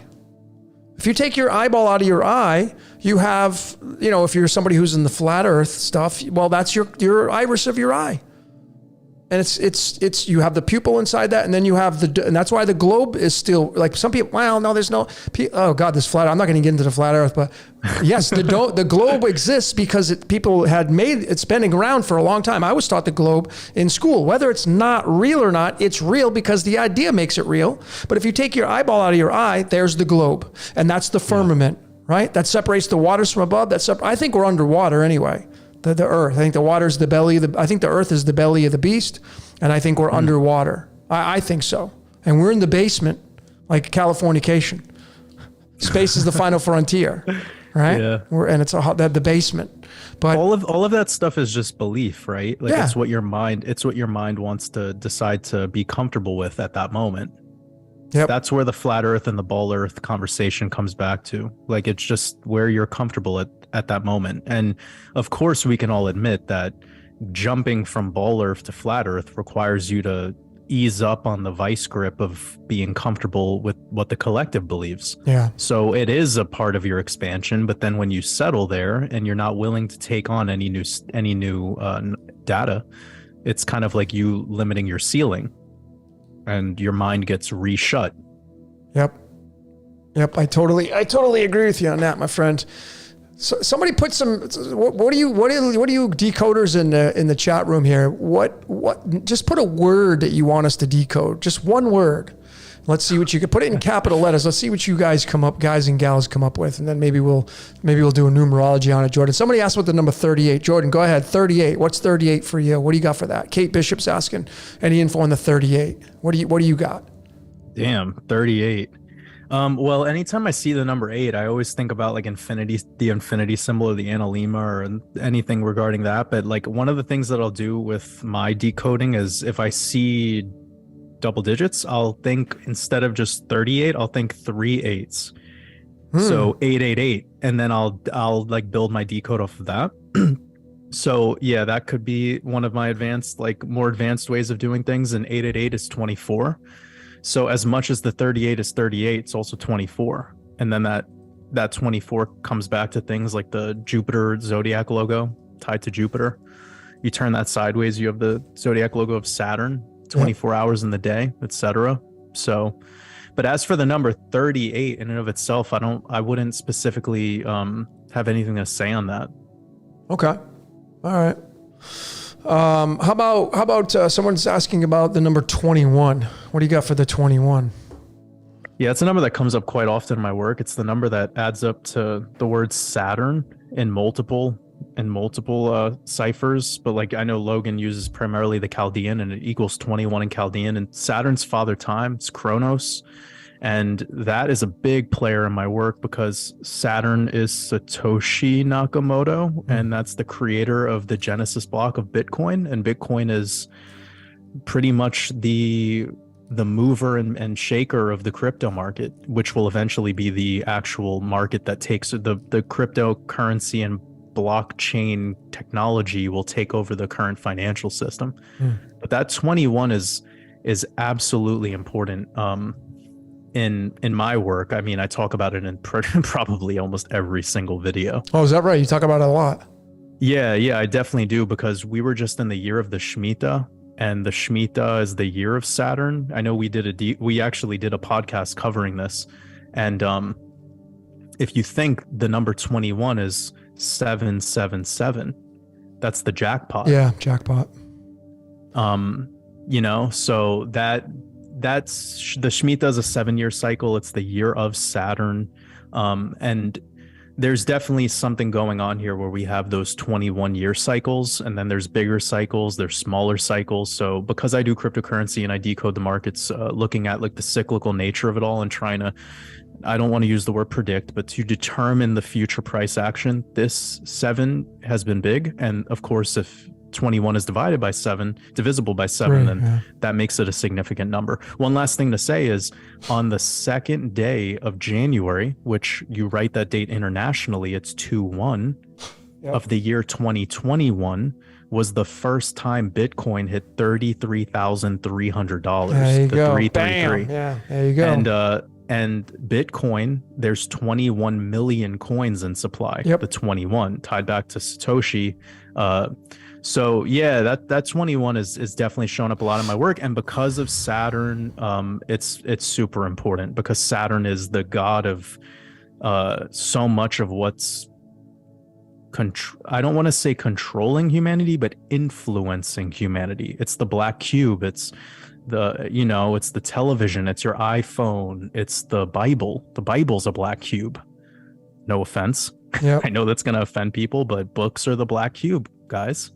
All of them. That's the black cube. When you put your belief in the black cube, you become that thing, and you're no longer you. That's called selling your soul.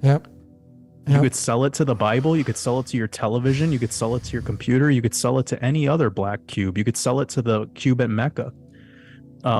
So yeah, this Saturnian vibe is something that is quite interesting in the whole mythological story, and it is noticeable to this day with the whole structure of our reality, whether that be finances, have tons of Saturnian aesthetic, the court system, etc. That I would love to know what you have on 21. Well, I mean, Satoshi Nakamoto, what is his birthday was April 5th, right? Well, that's that birth card is the 3 of spades, which is the 42nd card in the deck, and 21 in numerology equals 42. If you take 21 digits into the string of the golden ratio, you're going to get the total of 113. 113 is the 30th prime number. 30 is tied to the word demiurge, Jehovah. That's the Yod He Vahe, which is Chronos.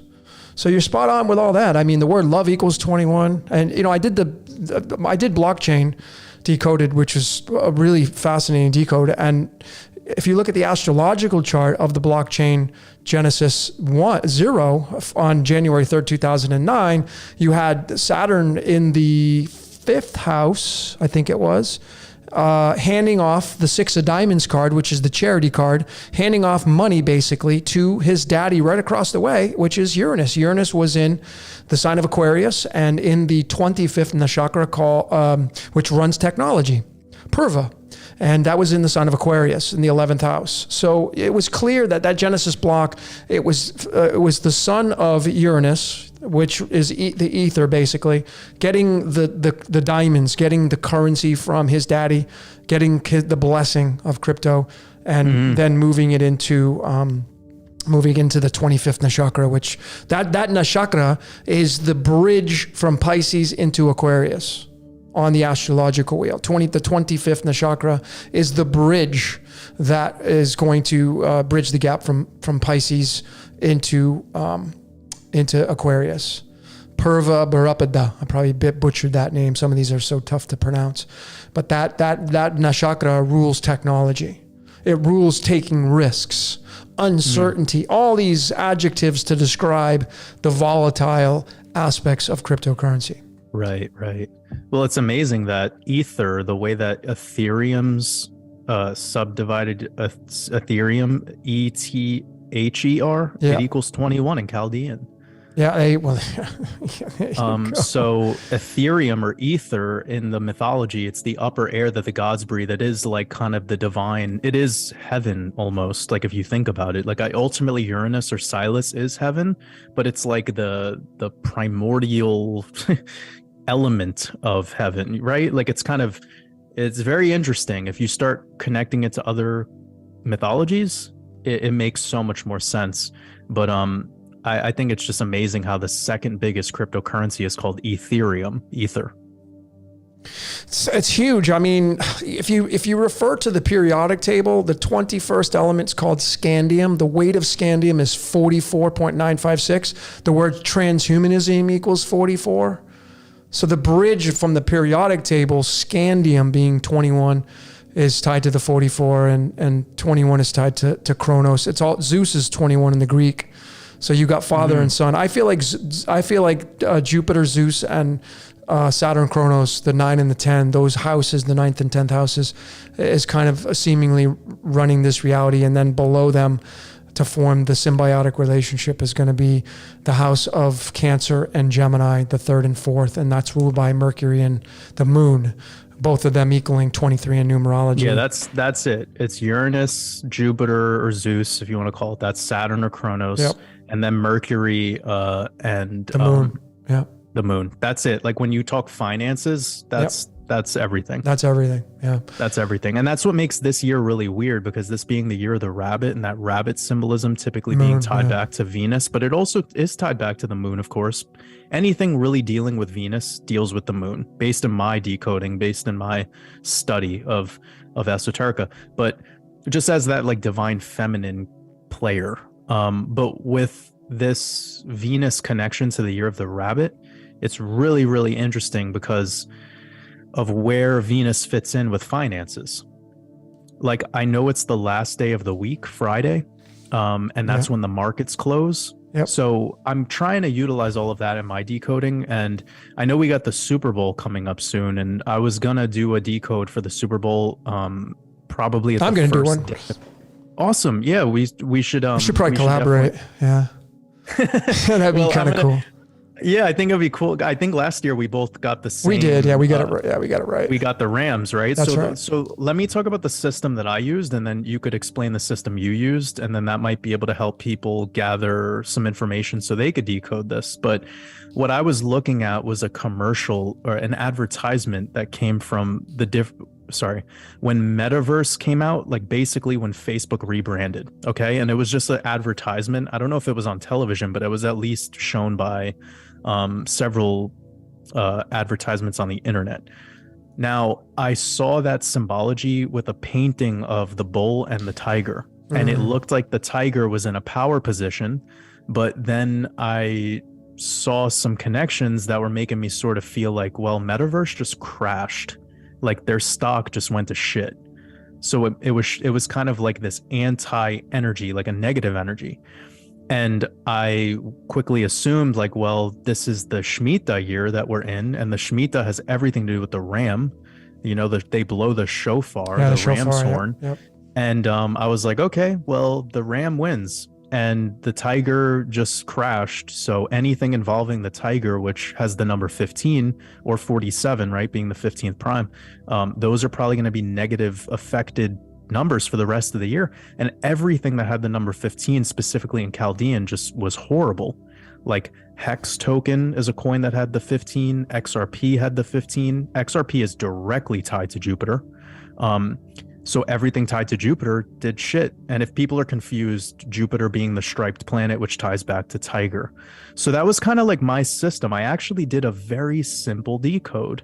And it, like, I didn't overcomplicate it. I just used those elements of some of the exoteric stuff, like the Metaverse commercial, and tied in the stock performance and just the negativity that was surrounding Facebook at the time. Yeah, the Metaverse commercial was a big one for me. That was kind of really the icing on the cake. But I mean, I was using my card system, and I was looking at, you know, both teams, and you got to look at the coaches, you got to look at the quarterback, what their card placements are, what the charts look like for them, how old these teams are, what the birth chart is for these teams and stuff like that. And, you know, 3 years in a row now, I've been able to pick the winners through this system. But when you get into the layers you have, the esoteric, it takes it on a whole different aspect. I mean, this past weekend, I don't really watch sports. I watched a little bit of the, which game did I watch? A little bit of, I listened to. Yeah, well, that's my thing too. I don't watch sports. Yeah, I don't watch it. So I decoded that Super Bowl without watching a single. Yeah, exactly. You know, it's too hard to tell. Like, there's a lot of decoders that do the sports stuff, and they're like, oh, you know, and some of them were picking the Cowboys, and I like, before the game started, I was like, no, I think the 49ers, they're representing gold. They're going to beat the Cowboys. I got that right. I got the Bills wrong, but I wasn't looking at my system, my methodologies. But weeks and weeks ago, I thought the Eagles were going to win it all. The Eagle representing the Scorpio rising, the Phoenix tied to cryptocurrency. And I still stand by that right now. I could be wrong, but I haven't done my methodology yet for these teams. I'm waiting for these teams to enter into the Super Bowl. Right now, I'm looking at, you know, the Eagles to win it all. But please don't bet on my choices here, folks, because I'm not a you're handicapper. Looking at what? Huh? You're looking at what? I'm sorry. I'm looking at I'm thinking right now, this is prematurely, the Eagles will win it all.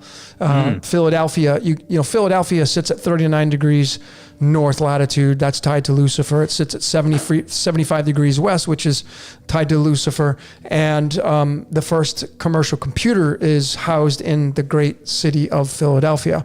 Computer tied to the cryptocurrency world. So Philadelphia, the Eagles, that's kind of where I'm looking at. That's esoterically. But when I get into the card system and I start looking at the teams, when they finally have the emergence of what two teams will pit against each other, then I'll make my determination. We'll all know like after pretty much at the night of the 29th. Yeah. By nighttime of the 29th, we'll have that. And yeah, man, I mean, I think it's actually easier to decode when you don't watch the sports. Totally, because you're not being biased. That's what makes it a little hard sometimes to decode crypto for me because I need to remove the fact that I'm like a professional trader and the fact that I know these charts so well. I really do need to silence a lot of like those internal, I guess, connections that I want to throw in, but ultimately real decoding happens when you remove all of that and you just go with the raw system. Yep. You know? So like, yeah, it makes decoding sports for me like way easier. Yep, for sure. I mean, you know, when you bring the cards of illumination, a typical deck of poker playing cards, folks, I mean, I got the book, you know, it's like this is like the real deal. Like, you know, you'd have to do years of research like I have, but when you start to see this stuff, man, you can start to see like, why did Tom Brady get to win 7 Super Bowl rings? You know, like, why did he get that code? He got the card of fortunate blessings. How come he got that? Maybe he got the 7th one 2 Super Bowls ago? Yeah.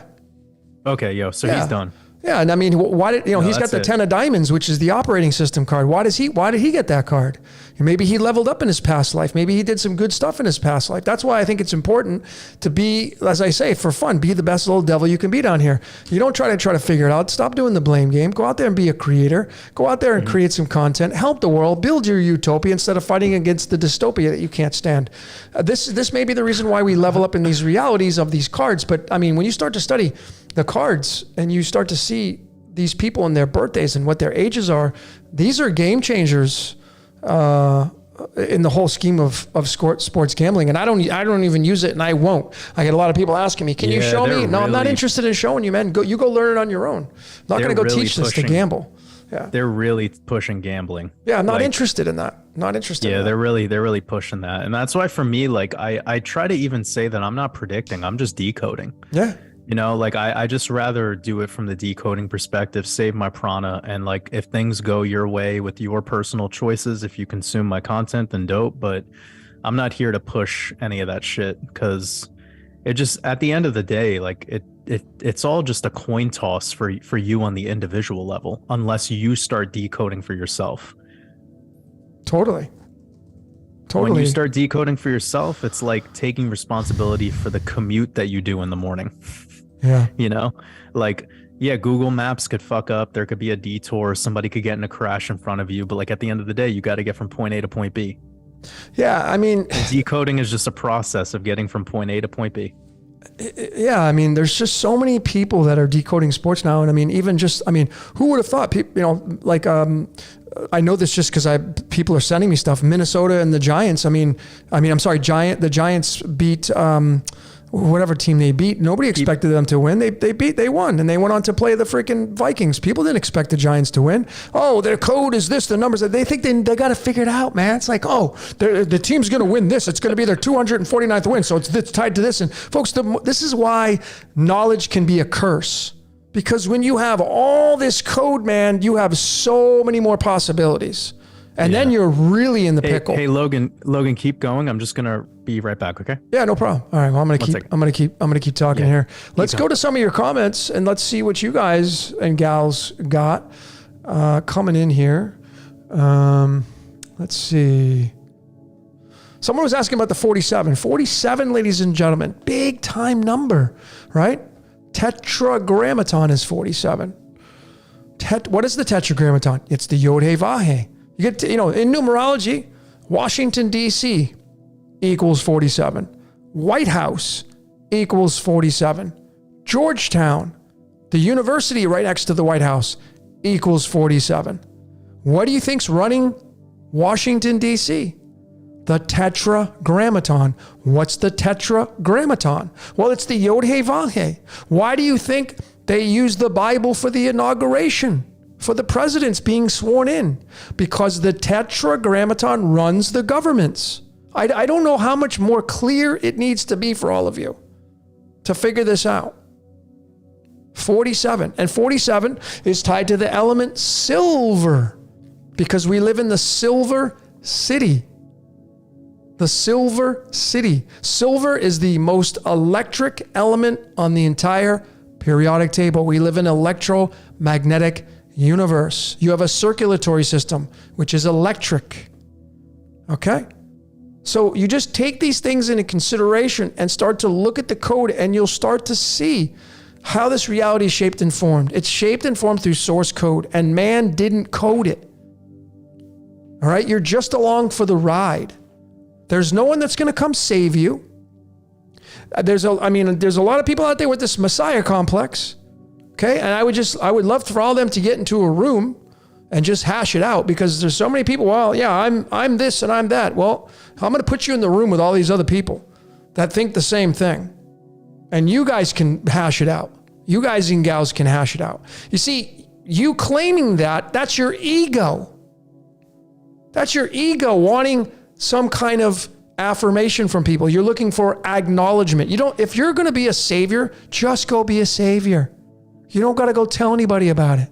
You don't got to go tell anybody that you live in a tent in the woods and you're shitting in an outhouse and you're living off the grid so you can get acknowledgement from people. It's not going to put points in the board for you. All right? It's not. There are many people out there claiming to be the Christ. And guess what, ladies and gentlemen? They're all right. And all of you are Jesus Christ. There is not anybody that's going to stand out in front of you and say, I'm going to be this person. Everybody is having the Jesus Christ superstar experience. So no, you don't have to go shit in an outhouse. You do not have to use a flashlight to go to the bathroom. You don't have to live off the grid to be a Messiah. Just go be the damn Messiah, okay? That's all you got to do. And if somebody catches somebody walking on water with a camera, please send it to me. But just make sure it's not Photoshop, because I'll know. All right? Because then maybe I would be a believer in someone becoming some kind of savior. But if you're somebody who thinks you're a damn savior, I would really ask you to go look in the mirror, because you're just looking for acknowledgement. You're just looking for people to click on and say, you're the savior and this and that. Otherwise, you wouldn't be saying it. People that are saviors don't have to say they're saviors. Mm. Yeah, what you're talking about is something I talk about quite often with like the ego. Like when the ego is very weak, like it desires adoration, it desires being worshipped. Yeah. And like we live in an age right now that's really confusing, because most of the worship we receive is done digitally to an avatar. It's not being done to your real person, you know? So when you look at cult leaders, and I'm fascinated with cults, I study them a lot. I studied them a lot before I got into my work. I see the same pattern, which is a very damaged egoic field. It's somebody who has a very, very damaged ego, the one that's leading this, and they need the prana from everyone else. They need it. They need it because they can't live without it. And they will do everything they can to maintain that flow of prana. So they'll start to manipulate, brainwash, control the people's access to stimuli, etc., control their rights, control their mobility. And then once you start getting like that, you could tell that this person's very scared. Yeah. You know, they get very scared because they've learned that they have no power, and all of their power lies in the belief of the followers and their belief of this person or this entity's power. Yeah. So the savior concept and the prophet, this role, it's not for the ones who are strong, it's for the ones who are weak.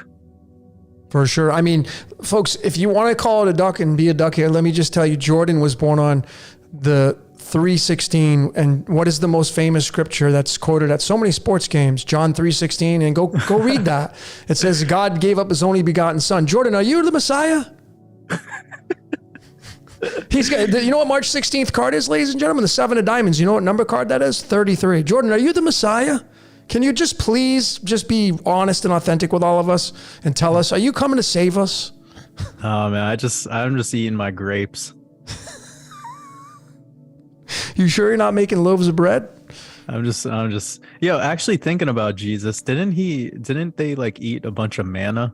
Weren't they like walking and they found? Well, that was in the Old Testament, but Jesus wasn't around in the Old Testament. That was Joseph or yeah, Jesus wasn't around in the Old Testament. Yeah, I forgot about that. Yeah, Jesus only came on the scene. The Greeks invented Jesus.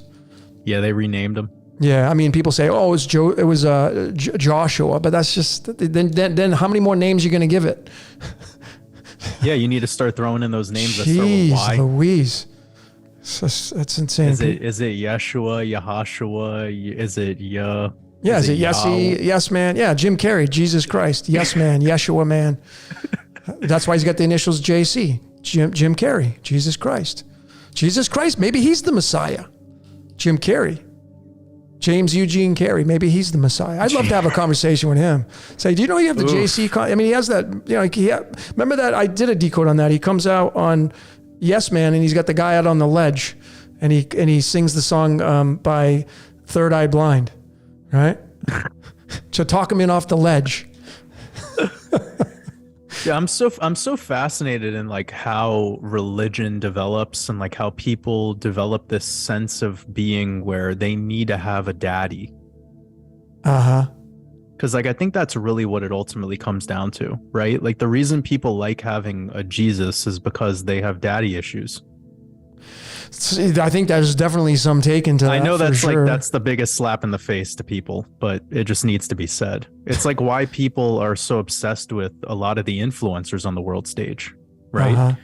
It's because it just fulfills that like gap that they're dealing with. Yeah. That's a father figure. Yeah. Yeah. Ladies and gentlemen, let me just be really crystal clear. Let's talk a little bit. Let's get real spicy. We'll talk about the esoteric, okay? And we'll bring Jesus Christ into this. And why December 25th was chosen. Because the 3 days prior to December 25th is December 22nd, 23rd, and 24th. And if you study those from the stars, from the celestials, the sun basically dies. And then it rises on the 25th, 1 degree from the ecliptic. And then you take that into the story of the Bible, and Jesus goes into the tomb, and 3 days he comes out of the tomb and he rises from the dead. Okay? So you see, the Bible theology is nothing other than astrology. Astrology. Okay? That's what it is. Now, was there a real dude named Jesus? I don't know. There's a real dude named Logan. There's a real dude named Jordan. And there's a real person like you. So I'm not going to take away that there was not may or may not be a guy, but none of us were there. And the thing is where's the talking snakes now? Like who's getting talked by a snake telling you can eat a certain, I mean, I don't have any snakes telling me it's okay to eat the pineapple here in Mexico. You know, where's the talking snakes? Okay. Where's all that stuff? None of this stuff happens anymore in this reality.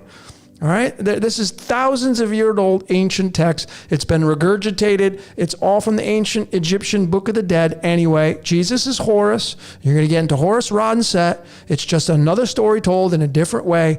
Ladies and gentlemen, you are Jesus Christ. You are having, and if you're female, you're going to be the androgyne, you're going to be that feminine part. And you're having your experience. Please go live out your experience. And if you want to go claim to be the Messiah, cool. Maybe you need to put a little white jumpsuit on, grow your hair out, and, you know, do your thing.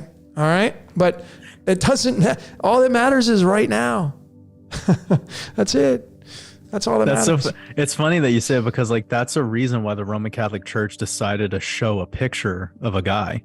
Like once you have an image, it makes all of this work better. All of this belief technology, all of this savior complex, this Messiah complex. Without the picture, without the image, it doesn't work as well. It doesn't. Yeah, exactly. So this is really important that people see this for what it is, you know? But One thing I want to say, and I haven't looked at this chat at all until actually now, and I see somebody said that we all need to experience ego death, and I've said my piece on this plenty of times. You want to know why that's not actually the case? Because the people who experience ego death are the ones that become absolutely controlled by cults. The ego death is not something you need. You don't need your ego to die. You need to stop feeding it. Yeah, control it. You need to just honor it for what it is. Because if you look at what an ego death actually is, it's the most obedient. Yep. It is the one who will be able to go through the shitstorm of life because somebody else is controlling them. The person who says, all your intuition is nonsense, just follow what I have to say. Yeah. That is the one who has gone through this. So the ego death concept, the reason why it worked so well and the reason why cults grew at the same time, the same philosophy was being introduced to the world, was because it was just that. It maintains posture for the guru or the spiritual teacher and the separation between that power hierarchy and its followers. You don't need a fucking ego death. What you need to do is actually learn what your ego is and why it's there and what it's there to do. It's the co-pilot. Yeah. Yeah, it's just definitely don't let the co-pilot step into the pilot. Yeah, your spirit's adversary is your ego, and your ego's adversary is the spirit. It's pretty simple. But you can't, like, what do you desire? Like, if I ask you, like, what do you think your desires are run by? It ain't run by your spirit. Doesn't need a damn thing. Your ego wants everything. Feed me, give me sex, satiation, pleasure. Yeah, it's a trickster. Yeah, that's the trickster, but it's essential because life, how boring would life be if you didn't have any satiation? Why do you have taste buds? Think about that. Why do you have taste buds in your mouth? You think that feeds your spirit? Come on. The ego is here for this physical experience. That's it. And like so one thing I will say is like, and I'm not trying to play the I'm better and you're not game with anyone, but a very advanced being can go through an ego death. They can, and they might take away utility from it and be able to expand from it. But the collective, they cannot experience an ego death because the moment they do, they become so malleable and so easy to reprogram. So what an ego death is almost like is it clears out the programming language, and then it makes you susceptible to getting reprogrammed. So that's what I'm talking about when I say the cult. Because that's what cults do. They get you to a place where you no longer have any self. You become whatever it is for the cause. Yeah. And you strip your identity down. And they do it even with look at all the cults. They basically start to dress the same. It's fascinating. I actually, have you watched any or learned about the Heaven's Gate? They were the ones that were America based, but they moved around quite a bit. Was that a cult? Yeah, they were a really famous cult. It was actually the biggest mass suicide in America. 39 people. Oh yeah, yep. So what's fascinating about this, just for a date to throw out, is the day that they committed suicide was March 22nd, the 322 date. Yeah. But anyways, they're really interesting to look into because they were losing the whole time. Like they had a real struggle gaining membership, and the leader of this, he did all the textbook things that you typically see cults do, like prevent you from having sexual stimuli. Like you weren't allowed to have partners, you weren't allowed to explore anyone else in the group sexually. And this is clearly built off of a trauma that the leader had, because the leader was a closet homosexual. I think he was born in the South, so they were like Alabama. So he grew up in an environment and a culture that was definitely against that. So he had to deal with that every day. And again, we're not speaking now against people exploring their sexuality in that way. Go for it. I'm not, sharing my opinion here. I'm just diagnosing why it ended up the way that it did. Right? Because when you're seeing these cults that are creating, where they're creating these rule systems around your sexuality, that's usually where the guru is taking advantage of all the people sexually. And it's a common theme. And this goes to things like the fundamentalist Church of Latter-day Saints, Jehovah's Witness, Scientology, even these so-called religions, the ones that we're not calling cults. You see at the highest order, while they're telling their membership you can't explore this particular set of stimuli, the sexual side of things, and then you have all the scandal going on with pedophilia, human trafficking, etc. La Luz del Mundo in Mexico, the same thing. I mean, you live in Mexico, so you must have heard of these guys. Of course. It's fucking huge. Yep. That's literally a human trafficking organization. That is not a church. Yep. That is a pedophilia ring. Yep. But it passes itself off because it has the legitimate, title of being called a religious institution, and they have all this real estate throughout the world, and they put a cross in front of it, so now it's holy. But all it really is just mind control, right? So it's funny because the word government, gubernare mente, it means mind control. Yep. So there is no difference, and that's why they allow church to get tax exemption. Yeah. Well, I mean, that's the like, incentive. It's all the same. It's all under the same blanket of control. It's all a cult, and it all works because of people's damaged egos, because people have gone through the ego death. Yeah. So somebody was asking about explaining the ego death. I agree with you. I think, look, I look at the chakra system, which is the pH scale, and you're either dying or living, and dying would be the acidic realm, which is the lower chakras, and that's where all the fun's at. That's why the lower chakras are orange, red, and yellow, because that's where all the fun's at. And then you want to go and get a little balance because you're too hellish. You go in the angelic realms, which is blue, indigo, and violet, right? And then the middle is the green, which is balance. Green is 20, balance is 20. So you want to be green as much as you can. The blood is 7.3, 7.4. That's slightly alkaline. That's where you want to be, ladies and gentlemen. And if you just take what I told you earlier about the pulse, the dielectric pulse, the photon of light. Light is the pulse. And if you look at the dollar bill and you turn it on a 90-degree angle, you're going to have the pulse going through the middle of the sine wave. That is what you want to follow. The middle path, that is green. The line that goes through the dollar bill is the green, the pulse. And the wave that follows that pulse is the dielectric transverse wave, the electromagnetic wave, the transverse electromagnetic wave that follows, which is the yin-yang, the dualistic yin-yang, the Lucifer, Jesus, the ego, and the spirit that follows the dielectric pulse. That is how this reality works. The pulse goes through you as a human being. It goes up your chakras. It goes up your circulatory system. This is the rising of the Kundalini. When you have the death of the ego, you don't kill it completely. You put it into check. You put it into control. You will never, ever in a million years get rid of your ego while you're having an avatar experience. That is a promise. Yeah, that's the thing. The person who says that the ego death is something I went through and it was good for me, just you using that language is proof that like you're in an illusion. Like I get it. It's comfortable to think that you have the badge of enlightenment. The badge. Like, okay, right? Oh, I had an ego death. It was good for me. Now I have the gold medal. Yay. Like, miss me with that. You just don't, like, that is your ego talking. Yeah, that's right.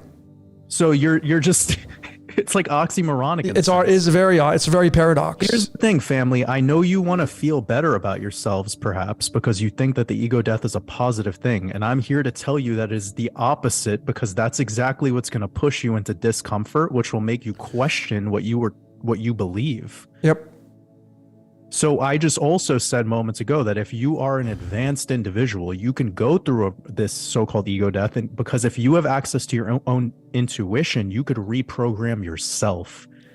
But the issue that most people, the collective 99.99% of humanity, they've all gone through the ego death. Why do you think they're going to college and doing all that other bullshit? Like, they're going along with the system because they have no intuition anymore. They believe that everything is the way that they were told that it is. Yeah. I think someone who has a strong ego that honors their ego and is aware of what it is as a component of spirit, as a component of self, they're the ones that are never obedient. They do not listen to orders. They literally will go against the collective's belief systems. Yep. So I just want people to be aware here. Like, the ego is a necessity. It is here for a reason in the physical realm. Yep. And by you thinking that you've gotten rid of it, just that thought is proof that you're stuck there. That's right. And you're using the ego to even come up with that thought to share it. Yeah. Look, ladies and gentlemen, the word ego is 15 in numerology. What is the 15th card in the tarot? The devil. All right. So I'm gonna swear right now. How the fuck you think you got here in this reality? Your parents humped. Yep. That's called the devil, folks. That's how you got here. Simple. So unless people stop humping, man, there's no more creation. There's no more nothing here. You need to hump to create this reality, man. The game needs players. The devil just means light. It's what runs this reality, man. That's it. That's it. It's as simple as that. So all that matters is where you're at right now in this reality. Right now, it doesn't matter what you've gone through, what ceremonies you've done, what ayahuasca trips you've done, how many times you've taken mushrooms, smoked pot, done DMT. What are you doing right now? That's all that matters. So if you say, well, I'm enlightenment, the word enlightenment equals 54, which is tied to phosphorus and Lucifer. So if you're enlightened, it means you're part of Luciferian. Uh-oh. Oh, shit. Yeah, exactly. You see, this code runs you, folks. So you're just renting space here. That's all you're doing. You're not in control of this reality. You're just renting space. You're just a renter. That's it. I mean, the word tax equals 415 in numerology. The word man equals 415, which gives you the number 10. 10th element is neon. Neon is tied to the colors of the rainbow. 10th zodiac sign is Saturn, Chronos, which is tied to the Wheel of Fortune card. You ain't in control of this reality. So it doesn't matter how you want to describe it, what kind of fancy, fun words you want to pull out of your adjective vocabulary. You are being just used for this reality. And you could say, if you want to just really say you're enlightened, you're just God having your own human being experience. You can say that if you want to say that. Like if you think you're Jesus or you're Muhammad or, you can even say you're God having experiencing its own game. I mean, if you take this into consideration, like all of you, if you created this reality, would you come down here and play this game? Of course you freaking would, man. Of course you would. The phone you're on right now, do you think the person that created that phone, Samsung iPhone, do you think Steve Jobs wasn't using an Apple iPhone? Come on. You think he was using an Android-based phone? The creative Apple, Steve Jobs? No, they're using their own product. Whatever created this reality is playing its own game. It comes down here. It can become anybody it wants at any freaking time, anytime. And that's just the way it is. That's why the voice on your head owns you. That's what I think. That's my truth, though, by the way, ladies and gentlemen. I'm not saying these are going to be truths for you, but that's my truth. No, I think it's a fantastic perspective. It's questioning that it's okay to not be in full control, because just the idea of wanting to be controlling is probably what's setting you back from playing out your code, or allowing, as I say. Yeah. Because that's where the gravy is. Like, that's where really you start to become your best self, is when you just allow whatever your feelings are in that moment to express themselves. And we've been conditioned to behaving, and I think we should act the opposite. Like, even if you study the Revelation, where they talk about the chosen ones, it's like the chosen ones were just the most obedient. Okay. So if you consider that, like, then that means the people who wear the masks and take the V and, take the booster and do all that, like, shit, like, they're the chosen ones. Yeah. They are literally the most obedient, but like, people don't want to read into that because that would make them uncomfortable to see it in that light. But when you really study what that is, what the chosen ones are, it's the ones who are the most obedient. So is that you? Is that the people who are tuning into this? Yeah.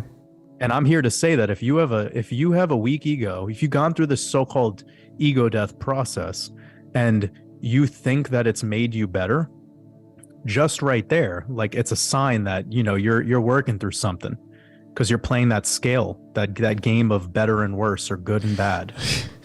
And I look at it all as a teacher. It's an opportunity. Like, you got to this place that you are today to want to take DMT or mushrooms, or perhaps get into decoding or whatever got you to the point where it started to all connect and there started to be more unity in it all. Yeah. Where you were looking at everything more as a reflection of self rather than you against it. So whatever got you there, just be aware that there's so much more than what we're told. And I like that we pick these shiny terms to feel better about ourselves, but in actuality, like, that's not where your expansion is. Yeah, I know. The adjectives are subordinate to the subject, and you're the subject. I can just say right now, let's just summarize it. Every single one of you putting your comment in here, every single one of you that decided to come in on this podcast, guess what you used to do that? Your ego. That's why you're here. All of your comments are egoic. There's no spirit coming through here. It's your ego that's speaking. That's what your desires come from. Like, I'm going to make a comment. I'm going to put my truth there. That's your ego, folks. You can't get rid of it. It's always this floating scale. That's the sine and cosine wave. Take the chakras, flip them on their sides, and there's the sine and cosine wave right there. And what is the sine and cosine wave? The great dragon that got hurled down, which is called light. Light runs this reality, whether it's real or artificial. Fractal above, fractal below.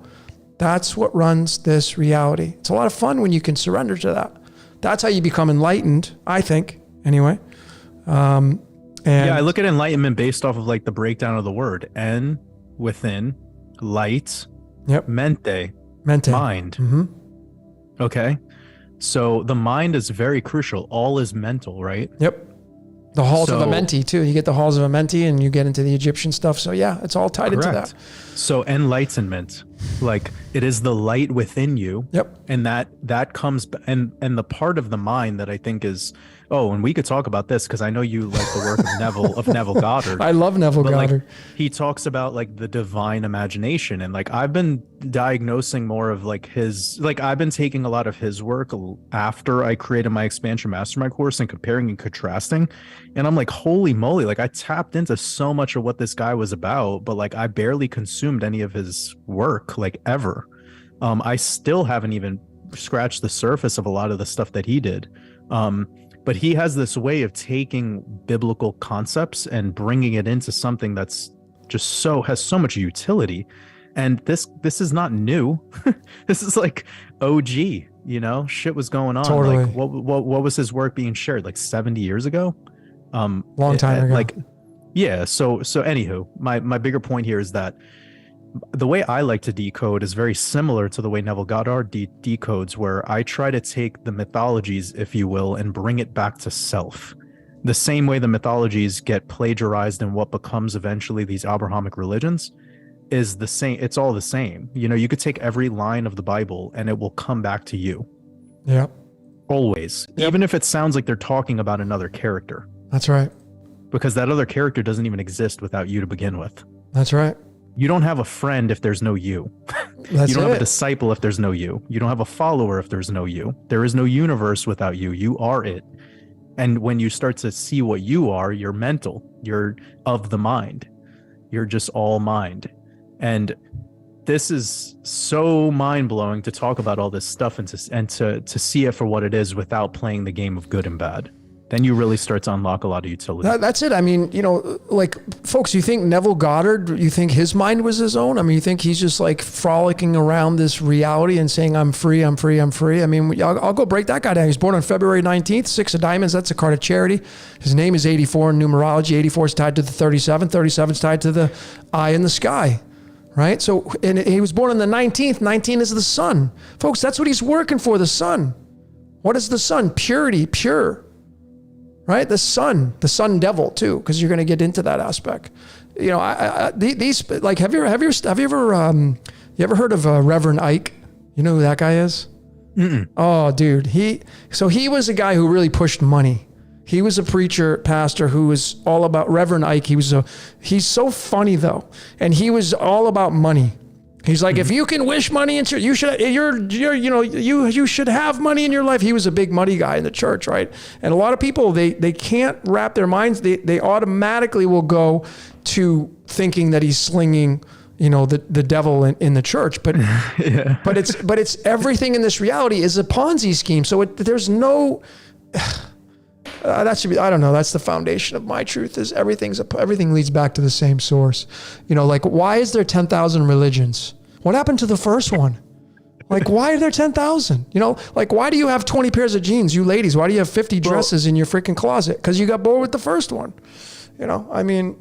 Well, the reason there's 10,000 religions is because the other 9,999 were uncomfortable for you. Yeah, there it is. Yeah, exactly. Someone got bored. He didn't like the wardrobe. It's exactly. Like, it's just like, I think it's interesting, the theologians, like the people who go from religion to religion and then they settle and they're like, I went through Christianity and I studied Islam and I went to Judaism and I got into Scientology and then eventually I became a Buddhist and like Buddhism was the way. Yeah. And it's like, really? Like, why can't you just be okay with extracting some of all of that and then applying it to where you feel like on a personal level, like you're thriving? I think people like groups, though. To attach onto groups. Yeah, but people like the cult. They like the group. They like to be groupies.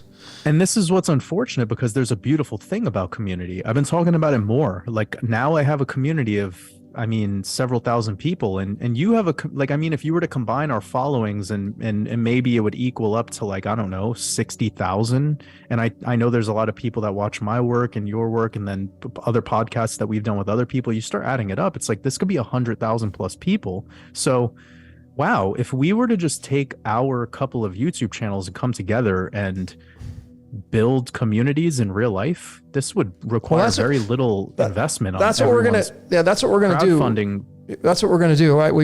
I think we got Jason from our cakes back in here. Jason's got like 85, 86,000. You got almost 60.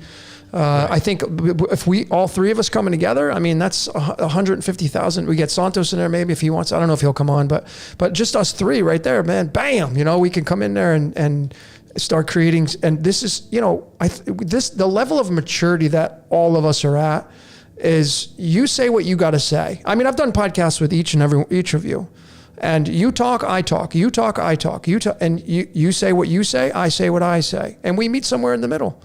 It's like, I'm not going to get in an argument because you like heavy metal and I like classical music. I mean, but that's what people get into arguments about. Yeah. Like, oh, well, you like Mexican food? Well, I like, yeah, I know, stupid, but that's how, we're not here to agree with each other. Like I tell this to people in my live streams, like it's not about us agreeing with each other. It's about like, what can we use out of this experience? Like, what can we use? What can we replace? How does this fit into like our current, passion and expertise or whatever it is? Like it's fueling you. Yeah. It's not that the gasoline is good or bad because one came from Chevron and the other one came from whatever, Mobil. It's like, just fucking put the gas in your car and keep it moving. Yeah. Like look at it like that. Like, and I think that we're at a turning point, right? 2023, we're at a turning point where it's necessary for us all to tap into these resources. And what you see, like what makes a cult is when there's this force to all agree. Yeah. It's the forcing everyone to be on the same belief system. Yep. That's what fucks it all up. That's it. And then you start adding money, you start adding controlling people's connections and stimuli, etc., and it gets off the rails. Yeah. And that's really what makes it all hard, because there's a natural hierarchy that takes place when you get together physically, right? There's things like attraction, there's like power, there's resources, there's skills. Like naturally everything just kind of like floats to the top. And I think me and you made a joke about it before, where people are they're saying that they have precious metals in case like doomsday happens, because then they'll have something to be able to barter with. And I'm like, okay, so two people walk up to your door. One of them has like a sack full of silver coins and the other one has like a backpack full of canned food. Which one are we taking? Like the guy with the silver coins could go fuck off and we'll take the guy with the canned food. Like, like really. But then also if there's a third person and that third person happens to be a farmer, we're taking the fucking farmer, because that guy is going to be able to provide forever. Yep. Like, so I'm not trying to say that one person's better than the other, but it was just funny how people like develop these mindsets of like this one person has more value than the other, and they disregard the skills, they disregard things like the open-mindedness, the willingness to disagree. How many people might communicate with you, Logan, or me, and they're not willing to disagree with us, right? Just because of like one person has more I don't know, like it's just, this happens all the time in life, where people are just not willing to embody their true self, and they're not willing to bring what they want to bring to the table. And sometimes if they are, they naturally take that hierarchical order, and then it's hard to do it harmoniously. So all of this adds up to, I hope that in the coming years, perhaps this year, it's a launching pad for people to get more motivated to come together, but not worry so much about what you disagree on. Yeah. Focus on what you have, what you're capable of providing, and be fucking grateful for that, because that's way better. Gratitude is where it's at. I mean, you don't see people from 7-Eleven going out and picketing outside of Circle K because you're not part of 7-Eleven team. You don't see people from Wendy's picketing outside of McDonald's because they think they got a better hamburger. This is how ridiculous our reality is, man. I mean, what's the next thing we're going to do? It's like I think the trap is choosing a side. Like they give you this choice, like, oh, Republican or Democrat, which one is it going to be? And you got to take into consideration that's the trap. That's the trap. And I think if you just remove yourself from that, create your own utopia, and that's what I encourage people to do. Like when I do readings with people, like, okay, what do you want to create? First and foremost, let's decide what team you're on. Are you on team dystopia or team utopia? And you got to take into consideration that not everybody in this reality incarnated to create a utopian world, folks. There are people that are in this reality. Their job is to create a dystopian world. Just like in your body right now, there are bacteria, pathogens. The job is to take you down. And then you have your immune system, your white blood cells that are designed to remove them. That's the micro to the macro. But I just wish more people would get this. They just don't. They don't. They don't realize. They don't realize what's going on. You know, I had this epiphany, Jordan, last week, a couple weeks ago, actually. So in my casita here in Mexico, I got like the little ants, you know, little brown ants. I've always had this fascination with ants. And I tell you, they keep me in check because I can't leave any food out. I mean, if I leave any, I have to Ziploc all my nuts and my peanut butter, and I have to put it in Ziploc bags, right? If I leave any crack, man, they get in there. I'm like, how the hell did you find this, right? But anyway, that's their purpose. That's their purpose. In my bathroom, in my bathroom, I live in a brand new building, but there's cracks now because it's settling. So in my bathroom, there's like a little crack, and they're coming out of there, right? So I feed them like they're my little pets. You know, I feed them. And I analyze them, I watch them. And so I've been watching them for months now, and I don't kill the insects in my place, like even spiders. And the spiders, man, you imagine you're an ant and you're the spider. That's your predator, man. No, that's the devil. The spider's the devil when you're an ant, because he'll come and get you, right? So I got these spiders and they'll create nests in the corner. And they're like in all the corners, and you'll see the dead carcasses, and I got to go vacuum it up and you know, so one day, I don't know, one day a couple weeks ago, I decided to grab one of the spiders and throw it down into the ants. And you know what it does? It runs off as fast as it can. So I keep pushing it back. And finally the ants overtake the spider and they kill it. That's divine intervention, folks. I literally just was a Jesus Christ Messiah. I saved the ants from the spider. That's what I did. That is exactly how this reality works. That's divine intervention right there.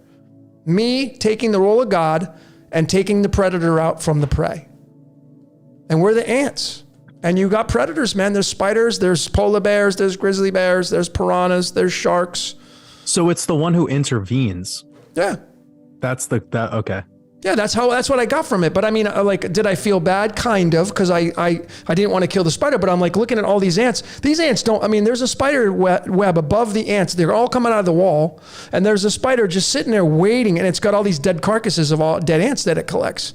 And I'm like, man, you know, like these ants have no. I mean, they obviously don't have a clue. They're not paying any attention. They would be staying away, but they're not, right? But you know, then when I throw the spider down there, man, it starts to run away. So you got to throw it back, and finally the ants overtake the spider. But I mean, you know, like they're oblivious to these spider webs, right? But that's, to me, that was like a big thing for me. I realized like that was me playing God. That was me going into nature and doing divine intervention. And the ants are not sitting up there. They don't not grabbing their pom-poms and cheering to me. They're not doing a ritual to me.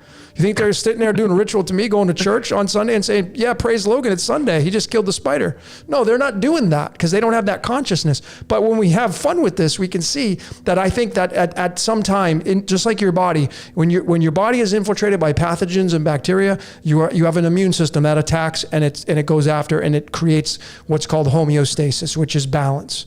Okay, this reality right now, we go from golden age to dark age, and when it gets to the dark age, you're going to have a lot more darkness in it. But eventually, what the Jesus return is, it's just going to be the reset of the game. That's what it's going to be. It's like a brand new birthing of a baby. That's the recycling of the golden age to the dark age. I don't know when that's going to happen. No one knows for sure, but that's the second coming of Christ. And I think a large portion of that is people waking up realizing, holy shit, I'm Jesus Christ. And a lot of people do. A lot of people do. Right. It's the one that decides to intervene in their own psychopathy. Like, it's the one who decides. Yeah. I should have said it that way. But well, it's like, all right. No, because the collective is just waiting and waiting and waiting. Right? Yep. They're waiting for something to intervene, but that's psychopathic. It is. That, like, in and of itself, like if you add up all the reasons why they have that belief that something's going to come and change it, it's because anyways. Now, I don't think people realize how much of a killing machine we are as people. I mean, I've said this so many times, like, you know, you're a killing machine. Like people say, oh, you know, I'm vegan, I'm this. Dude, you're outside, you're killing insects and ants all the freaking time. And when you're planting vegetables and you're digging the shovel into the ground, you're killing worms and you're upsetting spiders and insects and you're killing insects all the time. And so, you know, like, well, I'm vegan and I'm planting vegetables and I'm going to eat that instead. Folks, you're a killing machine. No, I don't give a shit what you label yourself as. Right? And I know you're going to justify it. You're going to justify your placement on the world stage. I get that. I totally understand, because that's what the human being experience does. It wants to defend, because you know why? Life's about looking good, and you can't look bad. That's off that can't happen for you as a human being. Like if you look bad, forget it, right? I mean, the very essence of looking bad, you're deathly afraid of it. You're afraid to look bad. That's why you defend your ego. You defend your position here. I mean, the best example of looking good in life, because that's what, thank you, Landmark and Werner Erhard. I got a dentist appointment tomorrow. What do you do before you go to the dentist? Every one of you should be, I brush my teeth, I floss. Well, you didn't do that yesterday after you ate all that food. You're walking around, you got pasta in your teeth. You didn't do that yesterday when you went, but now you're going to the dentist. Why? Because you don't want to sit in the dentist, and the dentist, you open up your mouth, it's like, damn, dude, you brush your teeth or what? You got pasta and rice and shit and stuck in your teeth. No, you floss and brush before you go to that's looking good, folks. That's what life's all about. Yeah. That's the essence of life. It's optics. Yeah. That's why the world is moving naturally into this transhumanist agenda. Like they're not really pushing it as much as they're allowing you to do it to yourself. Yeah. Like you're the ones that are going, obviously not, you know what I mean? Like it's just people are going up there, putting these filters on their face with the Instagram, whatever. And like, they're just portraying themselves as whatever makes them look the best. Yeah. Like when you make a plate of food, we honor the plate that looks the best. It doesn't mean it tastes the best, but like we eat with our eyes, right? So that's if it totally looks true. good, then it's like, why do attractive women receive so much prana, even if they're not the most conscious or smart or spiritual or interesting? Well, it's because they look the best. It's not my opinion. It's the way the world decided to go forth with the optics of it all. Yep. I'm not speaking what Jordan believes. I'm speaking what the world clearly believes. Because if men didn't think that looked attractive, then women wouldn't do it. Yeah, I mean, why do you wear clothes? I mean, go naked outside. Why are we not living in nudist colonies? People they're too afraid to show themselves. They're too afraid to look bad. Otherwise, everybody should just be running around naked, not caring in the world. But that's not what we do. Because life's about looking good. I mean, I used to live in Las Vegas. You know that most people, and like people go to Vegas to party. And it's just so funny. When I was in the party scene back in the day, what did we do before we went to Vegas? You get ready for Vegas. You're in the gym. You're working out way more than you used to work out. You got to get that bikini body. Why? Well, because maybe you want to get a piece of butt. Like you're going to Vegas. You want to have fun, but you can't go looking like the way you're looking right now. So what do? You get prep for Vegas, and you get all fit and tuned up, and then you go to Vegas, and it's just so funny, man. How we. I used to be this way, man. Got to look good in front of the people. What is your objective? Everybody has an objective here. So what's your objective in life on looking good? Like the things you say, the things you do, what you put your faith into, what you believe in. A lot of it's about looking good, I think. No, I think, well, that's one of the big components of success. Yep. It is. Look at Bernie Madoff. If you study that guy's experience, like he lied himself through the SEC, through so many other, it's mind blowing. I watched that documentary recently on him. And it just blew me away. Like how long he was able to perpetuate, like his scam was so good. He never even used anyone's money to trade it. Like his whole business model was to receive people's money to go then trade with it. He never initiated a single trade, but yet he got away with this for like 20, 30 plus years. So his whole thing was about looking good. Yeah. That was his whole thing. As long as he looked good and said the right thing, he got away. I haven't studied his code. And he's the ultimate example that goes against this whole idea that the Illuminati is like running everything. Because if you study Bernie Madoff, you know that he was born Jewish and he fucked over a ton of Jews. He took a ton of their money, never traded a single dollar with it. It was a part of his Ponzi. So he was fucking over his own people. And I don't know if anyone knows about Judaism, but like that's not allowed according to the Talmud. Nope. It's against Zionism. Yep. Like you're allowed to fuck over goys, but you cannot your own people. And that's just a big paradox right there. Isn't it? But I'm just saying, you feel me? No, I totally get it. No, I totally get it. For the people that are believing that the Freemasons and the Illuminati are running it all and they always protect their own people, it's like, no, they're actually the least powerful entity. Yep. We are the most powerful. It's just our belief in them is what gives them. Anyways, that's a separate. Well, it's just like the ants. You know, I mean, all these ants. Once you throw the spider down on the ants, man, that's it. It's curtains for the spider. There's more ants than the spider, but the spider survives because it's a predator. So it's the same situation in the macro.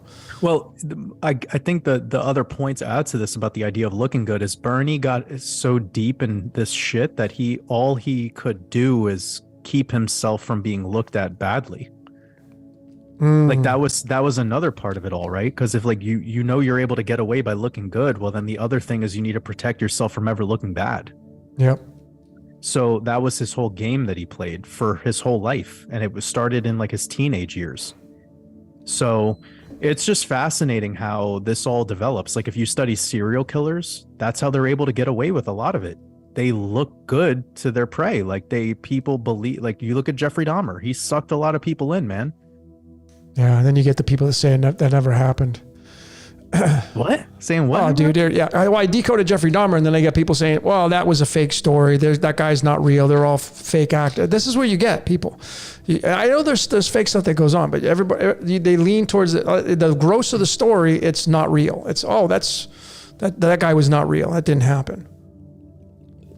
Mm-hmm. Wow, bro, people are so yeah. Even with O.J. Simpson, even with the whole O.J. I mean, I decoded the O.J. Simpson trial, and everybody, he didn't do it. Or no, that was all staged, and there was no Nicole Simpson is Kelly whatever, because she looks like her. Yeah. I'm not saying it couldn't be her, but you know. Yeah, like I'm open-minded to all that stuff, but like I guess whatever, man. People, I know how people are. People get like that, where they just get so lost in the wanting it to be some other deeper conspiracy that they'll reach out to all these nooks and crannies of the fuck. Yeah, I get it. I'm not gonna disregard that could be a truth, because I'll say this, and I don't know how deep you went into World War II and World War I, but like when I watched Europa: The Last Battle, that changed my fucking life. Absolutely changed my life. Like a lot of the scenes that we get of World War I, of war, like battle, there was just like fake like tanks that didn't even have active engines in them and rubber bullets. Like a lot of that shit wasn't what it was. So but it's hard to talk about, because when people watch Europa: The Last Battle, they're like, dude, I know the Holocaust was real. And it's like, why are you singling out that one? This is a 9-hour documentary or something like that. And people are going to do that. Like they're going to do what you just said about the Jeffrey Dahmer thing. Like they're going to try to find something that somehow, and it's like, you're missing the point. It's that the history books told us this, and there's another side of the story that never got to be heard, because the side of the story that was involved in this wasn't a Zionist. And you look at what creates your government, your money system, all of your laws, everything, it comes back to a bloodline. And by the way, guys, it's not the Jesuits. Yep. They play a part of this through the Catholic order side, but like it's much deeper. We're talking about like back to like Sumerian times, same bloodline. I think people, I really would want to encourage all of you, you know, and I have said this before, basing off what you're saying with this Europa and all that. Like when you, ladies and gentlemen, when you turn on your favorite show, when you turn on your Amazon Prime and Netflix, or you go to the movies, is it real? Well, you know what you're going to say? No, it's just a movie. But are there really people acting out and playing their screenplays? Is that real? And you know what you're going to say? Yeah. Is there really real people composing music for the background? Yeah. Are there really people on set? Are there really stuntmen? Yeah. Okay, so did it really happen? No. Yeah, well, of course it did. Of course it happened, because they're acting. That's why I said it's not what I focus on, is that it's not what we were told. That's right. Yeah. It's all real though. It's all real. Yeah, it's all real and it's all fake at the same time. It's a big paradox.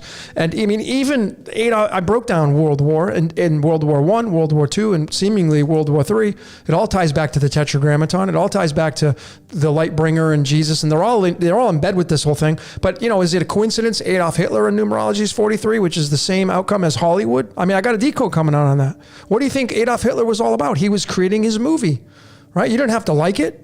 You don't have to, you could, you know, but but you think he was in control of his mind? Come on, folks. Come on. Where are we going to use logic and discernment here? You know, people say, well, I see the organic code, but no, it's man's doing it. Well, okay, well, how do you make the determination and separate? When do you say the organic code gets shut off? Where do you make that determination? It's like, well, now because it's bad, now it's the devil. Now, because now it's not organic. How do you make that determination? That's a tough one, right? Because like we're moving into this world where like food is becoming more processed. Yep. And there's still like a human who's working in a laboratory, who's working with organic elements to recreate something that Mother Nature would normally create. But there's still like all these organic components to it. So it's like, at which point does it become, like I get what you're saying. And I think it's important that we maybe move past the real and not real and just look at it as it is. And what utility does it have to even know this? And how will you use it? Like, it's good to know that laboratory meat exists and it's going to replace a lot of your so-called meat that you have today.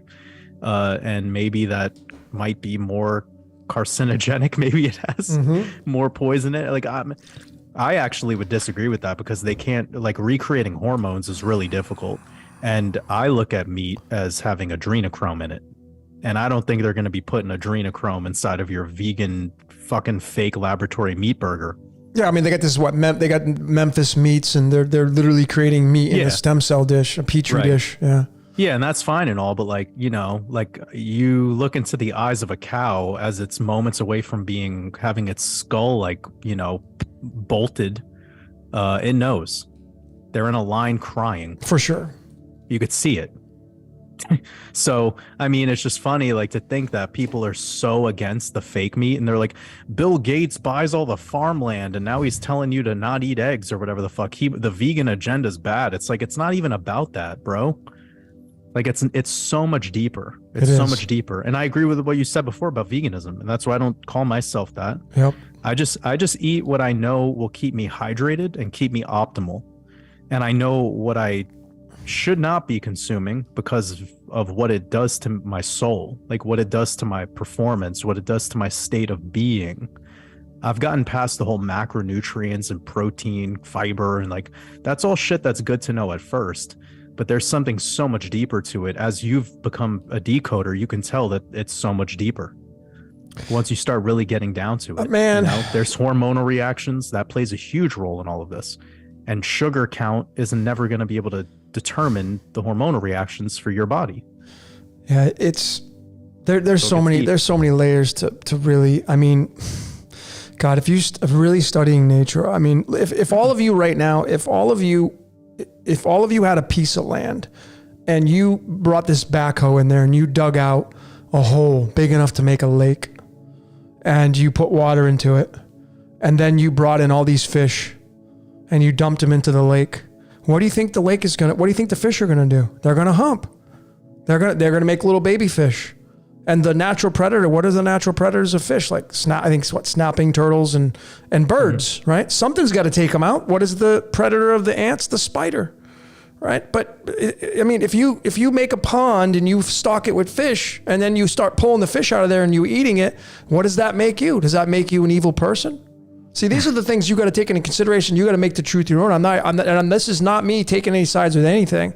I'm just saying is like, these are the things you need to take into consideration, or you should take into consideration moving forward, because I mean, there are plenty of people that swear by, I got to be a carnivore. I'm healthy. I'm this. You got people that are on YouTube, you know, we got to do this. We got to consume animals, and that's their truth. And if you go and sit there and you try to push against them, well, then you're not only feeding that and you're wasting your gas and your energy, but like, how do you know you got it right? You don't know you got it right. You're just guessing. Okay? But you got to make the truth your own, ladies and gentlemen. That's really, if you want to talk about getting spicy here, all of you have your own truth. And I think, you know, that's all that really matters at the end of the day. What is it? What's going to make you shine like a diamond? What's going to make you a star in your own movie here? If you feel like you got to eat a certain way to make a star in your, then go do that. But don't try to push it on somebody else and then say, well, it's got to be this way, because you put yourself in a box. Yeah, I mean, I think talking about food is probably more difficult than talking about things like religion. And I only know this through my live streams. Mm-hmm. Like it's just amazing, like how personal it becomes, and it's because what you are, what you eat. Yep. For so sure. It controls you. For and sure. When you eat certain things, they're a lot more controlling than other things. There's things that contract, there's things that expand, right? So it's pretty interesting to see how reactionary people get to the conversation around food, and how much right and wrong becomes a part of the conversation, and what's healthy and what's unhealthy. Because it's like you could debunk it all. It's like water's healthy, but if you just keep chugging it, you'll drown yourself. Yeah, you can get waterlogged. No, exactly, man. I mean, you like this whole alkaline. I used to be big into the alkaline water, and I realized like the body, just focus on your blood, and you'll have the winning hand. The blood is 7.3 to 7.4, right around there. That's slightly alkaline. That's spring water, folks. That's not 8.4 to 9 with these alkaline waters that are sold in the store. Nothing wrong with that. You right? up. Yeah, if you have to, yeah, but I mean, a lot of people eat a lot of acidic foods. So when they counteract with it by drinking this alkaline water, and like, I've never felt the best in my life. That's because you eat a lot of dead processed foods. You eat a lot of acid. So of course you're going to feel better. But when you conform to that, it's going to be a game changer, right? So I think really the blood is all you got to look at, and that's the pH scale. That's the chakra system, and that's going to reduce it down to the numbers 1 through 7, and 4 is going to be the heart chakra space. Slightly alkaline is going to be in between the green and the blue, and that's where it's at to have the most fulfilling life, and that's neutrality. That's neutrality in my book, and that's not just sitting there doing nothing. But that's being more realizing like, oh, if you want to go have fun, sometimes you go down into the hellish regions, into the lower chakras. And then a lot of people just eliminate that from their lives altogether and live out that life. But, I mean, if you think that being angelic all the time, folks, well, then why don't you just shave your head and go put on an orange jumpsuit and go become a monk and go live that life? I bet most of you here would never want to do that. You guys and gals wouldn't do that. Because that's not fun. Well, like, again, it comes back to the trophy thing. Because I know people that are like, I've been a monk for 8 years, and like they use that as some sort of like, I'm better than you shit. And it's like, okay, man, like what? Like, see, this is the thing. Like, I think we enjoy trophies and shiny things. Yeah. And we have a hard time admitting our fetish. So yeah, go out and buy yourself a bunch of golden dildos, and then you'll be complete in life. That's your enlightenment. Get a double-sided one, and then you could share it with a partner. And then take a video up and upload it on social media. Exactly. Take a video of it, put it on fucking YouTube, then everyone's entertained. There's your Buddha. Yeah. You want to get some acknowledgement? You want to go have something go viral? You need some attention real quick? Go get a dildo video of yourself on social need some media. Prana? No, that's the thing. It's like I want people to see that life is not about the protocol and the structure of what helped somebody else. Yeah. So for sure, veganism, being a monk, these are all opportunities for the individual. And if you resonate with that and you want to take a hiatus from your current, life schedule that you operate at, then just taking a break and switching up could be what creates that change. Like, I'll give an example. You have these people that are eating this one type of way, and then they go on this carnivore thing, and then they do 2 weeks. But like, look at the fucking extreme shift. You went from eating Pop-Tarts and macaroni and cheese and pizza and all this bullshit to eating nothing but one type of thing. Yeah. You just isolated out all this other stuff that was creating inflammation. So by default, you have a more simple diet, and the digestive system only really cares about one thing, which is simplicity. We're the only animal that eats more than like one type of food besides animals that are scavengers or domesticated animals. Mm-hmm. You study any other animal in the wild, like they're pretty much dialed into one source for their whole food. Like that's what they eat. We're the only one that cooks its own food. We'll transport food outside of the region that it naturally grows in. We spice it, etc. So I don't want to hear anyone talking about this one diet is better than the other. It's like, you're all just food choiceists. Yeah. You're not vegans or carnivore. You just choose. That's what makes you different. You're not anything in alignment with the organic realm at all. If you're seasoning and cooking and doing all this extra shit, nothing you do is similar to the rest of the animal kingdom. And that's okay. I'm not here to take that away from anyone. It's just like, remind yourself that there's nothing holy about the change that you made. There's nothing special about the change you made. But if you make such a dramatic change, let's just talk about veganism. You go from eating all this stuff like ice cream and, you know, regular standard diets, and then you switch it up to something that's more plant-based, you're immediately having less inflammation. Obviously, That's right. You're probably eating less processed foods. So you now keep eating that carnivore diet for fucking 5 years, and let's see what your state of being is. You're probably going to be hella aggressive. You're going to be very, very in your lower chakras, because that's all you're doing. You're just consuming adrenochrome all the time. You're eating dead flesh, Yep. which takes up to 3 days to process in the body. The digestive system can't handle that for a human. You're not a lion. You don't have a carnivore's digestive system. That's true. Totally true. And this is undebatable. Totally true. So that's the thing. It's like, what worked for you was the switch. When you went from your 9 to 5 shitty desk job in the cubicle to being a monk, it wasn't the monk that helped you. It was the switch. It was the cutting off the current environment and deciding to change the environment. Yep. So when you leave your shitty cult religion and you join some shitty cult, it was the switch that helped you. There was no serenity and divinity on the other side of that. It was just the change. So really it's the change that's providing people with this new stimuli, and that new stimuli will allow you the access to have a different perspective. And there you can decide to resonate or believe externally. I hope you choose to resonate, so that way you don't get sucked into that vortex. Yeah. It's not just you leaving one vortex and getting spit out like a ping pong ball into another vortex. Like, you got to, don't be in the pinball machine, guys. Be the pinball player. Yeah. Yeah, be the player, man. Well, I mean, as a nutritionist and all that stuff, I mean, the body needs 90, 91 nutrients every day. You need the 60 minerals, 16 vitamins, the omegas, the essential amino acids. If you're not getting these, you can't make a determination on what's healthy for you and what's not healthy for you. You must check all the things. Your body needs these raw materials every day, folks. This is basic nutrition here. 90, 91 essential nutrients. If you're not getting those every single day, and then you have something come in and you like run to the doctors to get a diagnosis, they're not asking you this. Like, are you taking all these essential nutrients and vitamins? They're not going to ask you that. They're going to just treat you based upon what the textbook says. And it could be a million different things. They could be, so if someone who doesn't have the right health right now, when's the last time you got your blood panel done? Are you getting all the 90, 91 essential nutrients every day? If you are, which is it? And then you can make the determination on which route you should go. What your blood type is. I think there is some truth to that. But some of you can't digest certain things. So your body starts to produce histamines, and then you get inflammation, and then you get autoimmune disease, then you get skin disorders. And so it's like, if your body's not producing enough stomach acid, that's going to be a problem. Why don't you produce enough stomach acid?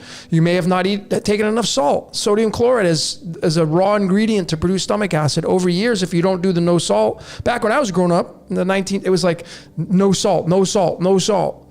And now there's a ton of people that have GERD and acid reflux. Yeah. Because it's all about balance. See, the thing is like I'm fine with talking about blood, and like, it's cool for me and you to have this conversation because we could go deep into it. But like, it's fine to talk about blood, but like, typically we disregard two major things, which is one, how hydrated you are, and two, your lymphatic system. Like, so it's fine to talk about the blood, but the blood is just one part of the conversation when it comes to like the body and wellness. Like, if your digestive system, which is like the sewage, is spilling back over, then it's going into where? Your blood. Yeah. So you need to clean up your fucking sewer. Yep. It's like when you have your toilet bowl and your toilet bowl is clogged, in order for you to take the next shit, you need to unclog your toilet bowl. Yeah.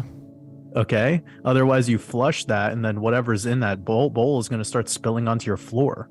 Ugh. Okay, so it's very, very important when we talk about health, we also discuss the lymphatic system. So with my work, what I did with the Expansion Mastermind course is I decided to talk a lot about hydration, because you could be as alkaline or whatever, blood, this, that, and the third, but like, if you're not properly hydrated, that's really the root of all illness. Totally. Because you're mostly water.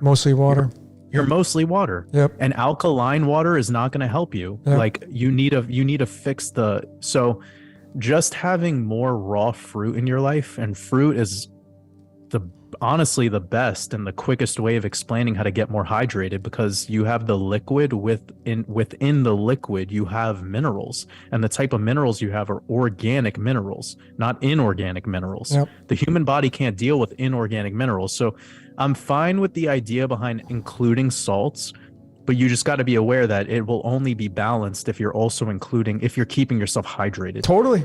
Yeah, If totally. if you're not actually properly hydrated, then you're gonna fuck up the whole system.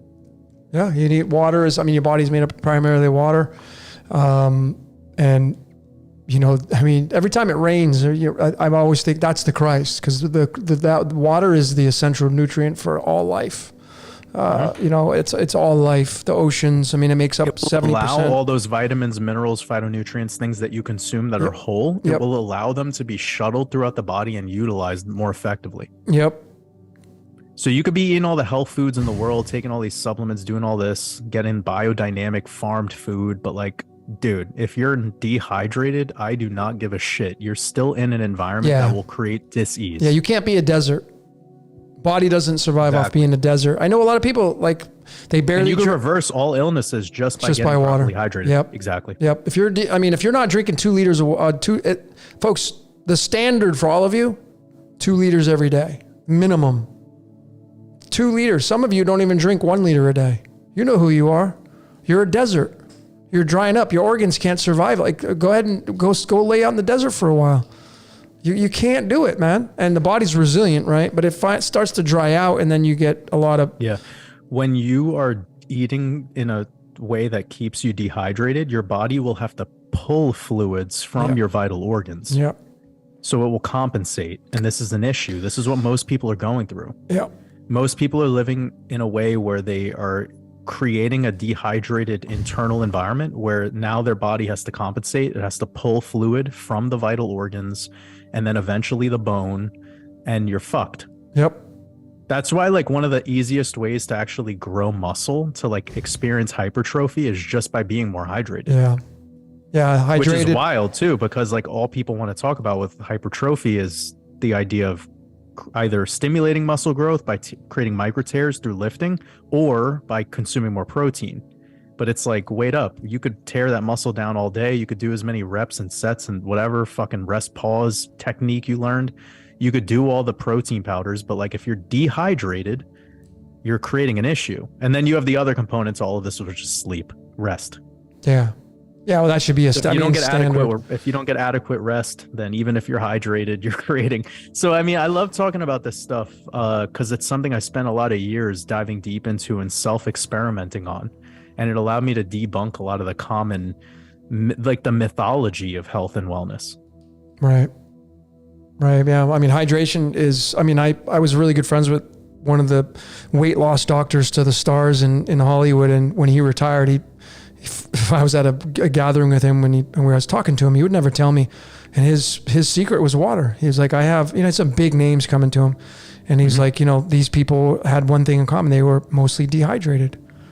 And you can't reduce weight when you're not hydrated, because your body knows, and it's going to hold on to the water that it can, because you're not recycling. So, those of you that are... it's weird too, because like for contest prep, and I know you know this because you did bodybuilding. For contest prep, they purposefully over carb load and then they dehydrate themselves simultaneously. Yeah. So they do it for a quick cut, but it's obviously not sustainable because it's just the liver glycogen is not holding any water. You're in the contest prep final moment stage, you're loading up the carbs, right? But like dry carbs, they want you eating like rice cakes and shit. Yep. They want you just loading in it all to look fuller. But the idea of cutting weight, I know like this is practiced in a lot of in modeling. It's practiced in, they literally push themselves into a deep state of dehydration really quickly for the shot, for like the shoot or whatever they need to perform. But then they blow right back up. Yeah. And ultimately, it's not sustainable because you just create an environment that basically starts to degrade the system. Yeah, I don't think people realize, those of you that are listening, those of you that are overweight, you shouldn't be overweight. You're just making excuses because you're overweight, unless of course you have a medical condition and you're kind of like at a standstill, whatever. But if you can get to the gym, you don't work out, I say you're selfish. That's my take on it. You're selfish, because if something happens to you in the future, people have to stop what they're doing to come take care of you because you were selfish right now. So if you can work out, your ass should be working out. You don't have to go be a bodybuilder, but you should be working out, doing some kind of exercise. When I was doing competition, my very first competition, I remember I was nervous. And I remember, I've always been naturally, like skinny, fast metabolism. And I remember the night before the show, I did my last round of cardio. I was doing cardio twice a day. I was down. I couldn't get any tighter on my body fat. I don't know what my body fat percentage was, maybe 6%, 5%, something like that. Damn. Yeah. I was super lean, right? But that's shredded. So I was super shredded, right? But I was like 10 pounds over my weight limit. I'm in my class, and I was freaking because if I got to go, I was in light heavyweight, and I'm like, if I got to go in heavyweight, I'm going to get crushed, because I'll never be able to compete against these big guys. And my trainer that was working with me, he's like, don't worry, when you cut your water tonight, you're going to lose the water. And I couldn't believe it. He was right. So that day, like after a certain period of time, I think it was like after 4:00, you stop drinking water. Right. Yeah, so the up to the. So see, you know what I'm talking about. Totally. Yeah. Totally. Yeah. I dropped all this weight the next day. I couldn't believe it. So, most of you are holding on to 2 gallons of water at the very least. And if you've got inflammation and you're eating a bunch of processed dead foods, you're probably holding on to more than that. Mm-hmm. And that's the majority of your weight. Storing a ton of food. Like, you'd be surprised how much is in your intestine. On food that just never unbelievable, made it out. It's fucking mind-blowing, dude. It is mind-blowing. Until somebody's gone through like a serious fast and they passed a mucoid plaque, like, you don't even know what's in you. Oh yeah. It's a shocking experience, actually. Like, and anyone who knows my work, and even I rarely use the word shocking. This is like, it's a first, or like the first time you ever pee lymph. Most people never see cloudy urine ever in their life. Yeah. Ever. Yeah. They're just so acidic, and they're just, So the first time you actually urinate and it's cloudy, it's like, oh my God, like my lymphatic system, my kidneys are fucked. Yeah. Most people's kidneys are not actually filtering, and their blood is just destroyed. Yeah, and then they end up having a kidney removal, then dialysis. This is what all people are prone to. And what's so wild now too, brother? When I like drink 2 beers, and I'm not trying to be like a TMI moment, but like, I'm just letting people know, like, if I drink like 2 beers, which is like every 14 days or something, like I rarely drink. If I do, it's like a glass of wine or whatever. But I know because the next day, like morning urine, cloudy. Yeah. So like, I know my system's just working, and I know that in my expansion mastermind course, I talk a lot about how to effectively fast, and how I had an issue with studying the fasting community because, again, they wear it like a trophy. They're like, I did a 40-day fast like Jesus. So now I'm Jesus. And it's like, no, you're just an egoic mess who's probably going to rot your body out because you weren't ready for that 40-day fast. And now you're going to eat some food and you're going to binge eat a bunch of Taco Bell. So whatever, man. Because people need to realize that this is a very holistic journey, the journey of getting into fasting and detoxification. But anywho, no offense to the people that have done a 40-day fast. It's pretty wild. Very few people could even manage getting through most of that. And that's why most people who do it leave in a worse state of health than the way they entered, because their body isn't ready to go through that. But I was thinking about how a lot of these fasting communities, they make a lot of errors with either going too hard too fast, or like just whatever goes on, and the discipline of it all. And what I've learned is, like, you have to listen to your body. So if like there's anything that me and Logan could talk about regarding health and wellness and food and nutrition science, etc., it's like, learn how to listen to your body. Because when you do that, then you'll know, like, oh shit, I'm becoming acidic. I know this because I'm having mucus, I'm coughing a lot, whatever. You have signs. Your skin, your eyes, your nose, your body will tell you the signs. And then that's a time for you to fast, or that's a time for you to detox. Oh, I'm getting a little fat. That's a time for you to detox. Yeah. Right? So you like listen to your body. It's not about being super hardcore every single day, like trying to break records. It's like the body actually likes moments to be acidic. It tells you when. Yeah. So like I look at this like food and cuisine and culinary arts is also a beautiful thing. It's an art form. It is an art form. So if you're just going to deprive yourself of that experience just because you want to be like alkaline god or whatever, your life's going to fucking suck. And I see it happen all the time. Like these fasting retreats, people's teeth are falling out. And I'm like, it's your mind. You're getting too caught in your mind and you haven't learned how to listen to your body. So I really, when I designed, it's chapter 7 in my expansion mastermind course, it's called Heal Thyself. It's all about that. Like really how to listen to the body, because once you learn that, dude, then you could get away with a lot of like, you know, pleasures of the eating process without creating the crutches or the new addiction. You know, even things like intermittent fasting, it becomes this like addictive, like people are counting down the hours to their next meal. They're thinking more about food than they did before they even learned about intermittent fasting. Yeah. And then what is it really helping you with? Yeah. It's just making you back consumed by the mind in that bird cage. So yeah, I think like that's the dope conversation to have about food, you know, to talk about how to prevent the crutches, how to prevent the you trading out one addiction for the other, and how to do it harmoniously with the body and to do it in a way that aligns with where you're at right now. Because a morbidly obese person is not dealing with the same cards as somebody who's like skin and bones and can't even get any muscle on their frame. Yeah. No, it's just totally true. Structures have a lot to do with it. We had some comments of some, I saw some people in there saying food's expensive and, you know, so, you know. No, it's not. No, it's not. All whole food plants are cheap as fuck. Like I remember when I moved to this, I made like my first time moving out of my family unit. I was poor. I barely had anything. Like seriously, I barely had any fucking money. I went to a place where it was kind of like a Costco or like a cash and carry or one of those. I forgot the name of it, but I bought 3 50-pound or 25-pound bags or 50-pound bags. One of them was oats. The other one was brown rice, and the other one was dried black beans. Bro, I barely paid anything for it.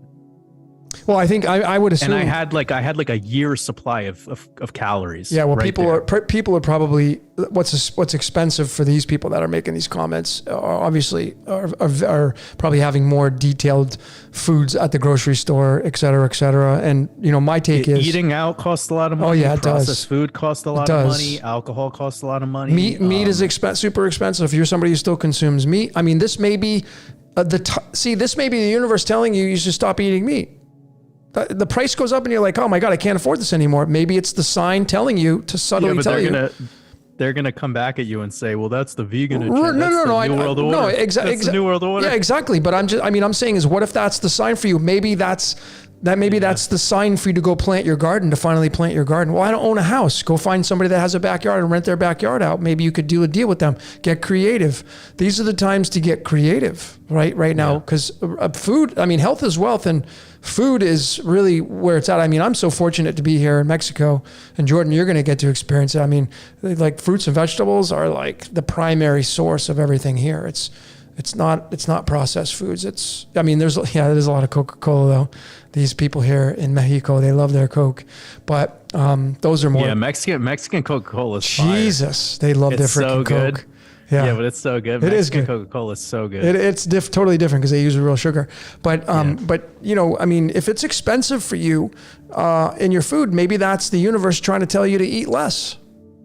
Like maybe you need to eat less. And that's your sign, but you're not paying attention to the sign. You're just paying attention to, I can't afford to keep my regimen up. Well, the universe doesn't want you to keep that regimen up anyway. You got to roll with the punches. You got to make lemonade out of these situations. And I think people are not in the now moment. They're focused on, again, most people that I see in this world, they're too busy blaming, getting angry, pushing up and fighting and defending, you know, what they think is going to be the right way. And they're not taking that energy back and putting it on themselves. I think, you know, if you want to talk about being selfish, I think being selfish is the right thing to do right now. And what I mean by that is putting time into you, putting time into your body, putting in time into your life, putting in time to cleaning up. Those of you that are single, I see people, they get out of a relationship and they immediately are looking to date again. They're immediately looking to get into a relationship again, but they haven't cleared out the old. They haven't cleared out the old. So, you know, these Well, are it's hard, right? Because It like is. we're used to the companionship, the comfort, we're used to the prana. So Yeah. yeah, I get that. Yeah, totally. It's why like I say this quite often about addiction, how like addiction is really just passing or so-called getting rid of an addiction or moving forward from one or getting cured or whatever. It's not really that you're cured or that you move. It's just we replace. Yeah. We tend to like replace one thing for the other. So like that's why a lot of the times with relationships, we desire to instantly move forward with a new partner because that's just the replacement. And it's an easy thing to do. When we're done smoking the cigarettes and we're ready to move on from that, we go to the vaping. And when we're done with that, we'll go on to smoking weed. And when we're done with that, we'll go on to it's a replacement thing. And that's why fasting in any capacity is a beautiful thing to try, because it shows you that you don't actually need any of that stuff. You That's could true. live without it. You could live without the food, you could live without the water, you could live without the relationship, you could live without the conveniences. But the thing about I want to tap into like maybe more of like the Neville Goddard vibes. Like if you think that food is too expensive or like any of that, just worry about like the way you cast spells, because that's lack. That's a lot of lack. And like I think if you don't think that way anymore, you're gonna shift your frequency and you're gonna see that it's not the food that's expensive, it's just your perception. And you'll naturally start to change your behavior once you change that perception. Like when you change the thoughts you have. But we do this all the time, right? In our minds, where we're like, that's expensive, I can't afford this. It's like I can't. Yeah. And those limiting beliefs, they add up, because once you think them, you don't even have to speak this shit. Once you think it, it becomes reality. Totally. Yeah, totally. So I'm not trying to tell these people that like it's not a fact that we're experiencing hyperinflation of food. Like that's statistically proven, that's real. But there's always an opportunity for it. And whilst you're in your process of allowing that opportunity to show up in your life, don't spellcast yourself into lack. Always be in abundance. Totally. And to add to Jordan's great pieces of suggestions here, I'm just encouraging all of you. The universe is urging you. It's telling you through signs and symbols, through music, like everything is a code around you. And when the move gets made on the world stage, then you get the ability to make your move. And if you can make lemonade out of that. So if you're saying, well, food's too expensive, again, maybe the universe is encouraging you to stop eating as much food as you normally would. You know, if you fasted a few times a month, if you did intermittent fasting, you would eat less, and that would cut down on your grocery bill. And it would also allow you to live longer, because you got to realize every time you put something in your body, the digestion has to move. Essentially, your body's like the engine of your car. Every time you turn the key in your car and start it up, you instantly and automatically depreciate the car. Right? Once you put a mile on the odometer, that's depreciation. Yeah, it's called digestion. Digestion, you die. Yeah, you die. So you decay. How fast are you decaying? That's the name of the game. How do you slow down? The aspect is how do you slow down the decay process? Because I mean, you know, Black Sabbath had that great song, "Killing Yourself to Live." A lot of people do that. They kill themselves to live. We don't die, we kill ourselves. Right? That's what we do. So really, if we stretched out your whole reality on the table, all of you, if we strategically looked at all your habits that you're doing, are you acidic or are you alkaline? Which one do you lean towards? I bet a lot of you are really in the lower chakras all the time, and you don't think you are, but I'll bet if we did a strategic plan on your life, from the mental habits to the physical, I bet a lot of you are in your lower chakras the majority of the time. And that means you're not only killing yourself quicker, but you're having a really shitty experience in life. That's probably the blunt way I can put it. So if you really want to get to the highest levels of this reality, become service to others, live a life of gratitude, be grateful for everything around you. I mean, every time you eat your food, you're giving gratitude to it. I mean, I'm a gratitude junkie. You know, I mean, for important. Everything. Like I'm using my blender earlier to blend up my food. Guess what I'm talking? My blender, I have an Oster blender. So it's an archetype, my blender. So I'm like, hey, Oster, what's up? Thanks for blending my food. I know it can't talk back. I know that's silly. But if that blender didn't get created, I wouldn't have my smoothie. No, it's funny that you do that, because I talked about this in like a voice chat thing I did recently, how before I take my showers, I like think of the water like it's gonna give, like it's like providing for me. It's like, I don't know why I feel that way. It was just like intuitive, but I look at it that way. Like I'm gonna have like that shower is not to clean me. It's to like it's so much more than that. And Totally. I get what you're saying. It's the same thing with like when I'm walking down the street and a stray cat walks up to me.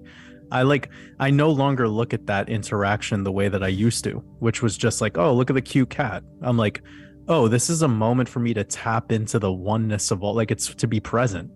And just that's a gift. And I think I heard somebody else say something similar to this. Like if you have the opportunity to pet an animal today, like think of what you're really doing. Like think of what's really going on here, which is that pure being is allowing you to interact with it. And that might be your most pure interaction of the entire day. Totally. No judgment, no like none of that other stuff that you get with human beings. Yeah, you're now in the oneness with everything. I just wish people would like, when you check out, when you go into the grocery line, and you buy your food, do you ever give thanks to your bank because you made the transaction? Without that credit card that you're putting in the machine, you ain't getting no food. You don't pay attention to these small little things. That how you really appreciative of your life around you. Like everything you get, like when I wake up every morning, I give thanks to my bed, my sheets, my mattress, the air conditioner that gave me a good night's sleep. Because I didn't sleep in freaking, 75 degrees humidity, 75% humidity. Yeah. These are, every time, all that stuff is important. I'm trying to tap into that all the time. Like I really am. And it's hard. It's hard to do it. And what I always say to myself is to just remind myself that this is a simulation. Totally like is. There's nothing to worry about. So like if there's nothing to worry about, then everything is to be grateful for. Like I should be Yep. just to have the experience is something like where you need a mind gratitude out of it all because it's there. And when you get there, you start to see that you become an opportunist. It's no longer about I'm depressed, I'm anxious, I'm sad, you kind of like you scrape through all of that and you get to the core of what's really going on here. And it's an alchemical opportunity. Yeah. I mean, everything that we use in this reality, folks, I mean, everything in your reality anyway, because everybody's just an extra in your movie. You have your entourage, but how grateful really are you truly, if you can ask yourself that question, for everything that you're doing, transactions, being able to, when you're paying your bills, are you bitching about it, or are you actually grateful that you can pay them because you got money coming in? You got to flip the switch on this. And I think and when you stop doing the blame game, I read this thing once before. I was reading about Yaldabaoth, and some author had said, it was so, I can't remember, so I'm going to butcher this, but he had said that like when you stop blaming the demiurge, the God that created this world, that runs this, when you stop blaming it, it leaves you alone. Right. Yeah. So what does that mean? Stop paying attention stop complaining about the mainstream. Essentially what you're doing is you're bitching about the polar bears and the grizzly bears and the spiders and all the predators and the sharks. You're complaining about them. So just don't swim in the water then when the sharks are in the water. Go swim when they're not there. Yeah. I told them about this story. It's like from ancient Eastern, it's probably like from a poem from India or something, but it's talking about this guy who's walking down the side of a road and he gets pushed over by God and falls, and then he like looks up at the sky and kind of looks like he's angry, and he's like, why are you doing that, God? Like what did I do wrong? I'm just walking. And he's mad at him for like 5 minutes or whatever, or he thinks he's mad at God. And then he gets back up, he walks a little bit more, and he gets pushed over again by God. And then his reaction is still anger, still frustrated, like what's going on? And he's blaming God for it. And but this is less time, it's about a minute. Then the next time he gets pushed over, like he just like kind of gets up, he's frustrated, he kind of just like pushes the dirt off of him, and he still kind of has that emotion, that emotional reactivity of being frustrated and angry. And then the next time he gets back up and gets pushed over eventually, he just gets back up and keeps walking. And then God stops bothering him. Yeah. Or at least in his mind, God, the idea that's going on here is exactly what you explained, just without the story.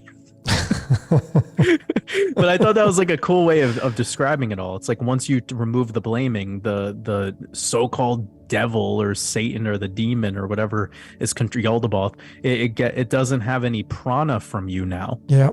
You decided to not feed it prana. So when you stop feeding the beast won't fuck with you. That's it. That's it. And I think that's like, that's the ultimate spicy takeaway of it all. And I talk about this all the time. Like, that's why I'm not a big fan of, and that's why I love you and why me and you connect and have done so many of these podcasts, is because we're not playing that blame game with our work. We're not sitting here being like the Jesuits did it or the Illuminati did it, or because of course there's elements to control that are going on here. We're here, and there is an entity, several entities that are working in cahoots with each other. And the only reason it's even working is because you're getting pushed over while you're walking down the road and you're looking up at the sky and you're blaming Anthony Fauci. Yeah. So stop fucking doing that. Stop looking at the sky and being like, oh, Bill Gates, you did it again. Yeah. And that's the grandiose concept here, is like when we all move past that and take personal responsibility and become the self-reliant man, that's where we unlock this divinity, because it's within you. It's really what it comes down to at the end of the day. Totally. It really comes down to your focal point. What are you giving your energy to? That's just really where it comes down to. And let's just hypothetically say you're God right now, all of you. You're God having your own experience in this game of reality. Why then, just go do you, right? Just go do you. God is the actor and actress playing out every character on the world stage today. Now what are you going to do? I know some of you, if you don't want to believe that, that's totally fine. But hypothetically, let's say that's the absolute 1 + 1 = 2. So then what are you going to do? That's a game changer. It's a game changer. And I think that's something to take into consideration anyway, as we move. But Jordan, it's been a while. I've been 3.5 hours. Holy mackerel, it goes by so fast. Damn. I know, right? It's been fun. This has been fun. We got a lot of spiciness in this one, that's for sure. And again, if you're just joining us now, or you missed it, I put the Mexican flag here, and then I put the jalapenos there to represent the Mexican thing. And I didn't realize that Jordan talks about the spiciness, and somebody mentioned it, and there's the source code working through me. So this is the reason why I got the jalapenos here. And I put Let's Talk. I didn't put Let's Talk Spice. I put just Let's Talk because I didn't know what we were going to name this, because we were going to go live. But as fate would have it, it's Let's Talk Spice. Oh, yeah, God. man. I mean, I'm trying to extrapolate what we went down so many paths. We did. But we really dived into the concept of just embodying your own truth and not getting caught up in someone else's vortex, whether that's an institution or an individual, and to become the main character in your game. Yeah. But I mean, damn, even that is a lot. It is. I mean, Spice is 20, just like duality. It's kind of funny, right? Spice is 20, duality is 20, birthday is 20. 20 is calcium. That's our bones. It's just so funny, man. This whole whatever created this reality is, it's a stand-up comedian. It's funny to me. And that's how I look at it. It's just life becomes so much more fun when you can kind of look at life as a joke. Yeah, actually, that's really the thing that I try to tell people at the end of the day, that there is no tragedy here. Like, it's just comedy. Yeah. And if you can convert it from that tragedy to that comedy, that's where you're going to really make some serious breakthroughs, because then you're no longer allowing it to get the best of you. That's right. You're feeding off of it instead of it feeding off of you. Beautiful, man. You're free. You're absolutely free at that point. I mean, not totally free in the sense of, that word. You can kind of describe it and go down many different avenues, but you're free. And I think that's really a layer that I'd really like to leave it at. Ladies and gentlemen, I wanted to let all of you know, if you just joining us now or you haven't been here for a while, thanks for your support. My channel, Jordan's channel, a big shout out to all of you great decoders. Jason from Archaics came in here, and I guess we've made the decision. I'm going to set this up where all three of us are going to come together and we're going to do a podcast. So that'll be cool, man. All three of us at the same time. That'd be really, really dope. Yeah, it would be. Yeah, we definitely have to pre-plan that out, because I haven't been able to watch any of his work in a while. I know he's been growing a lot of growth since I've only done 2 podcasts with him. I think you did about like 3. I've done 3, yeah. Yeah, and like the last time I actually saw anything from him was when I spoke with him. So I don't even know. So it'd be interesting if we could kind of like pick out a topic and just discuss. Yeah, I mean, I think that, we all of us, you and I are pretty good because we know when to kind of pause and yield to each other.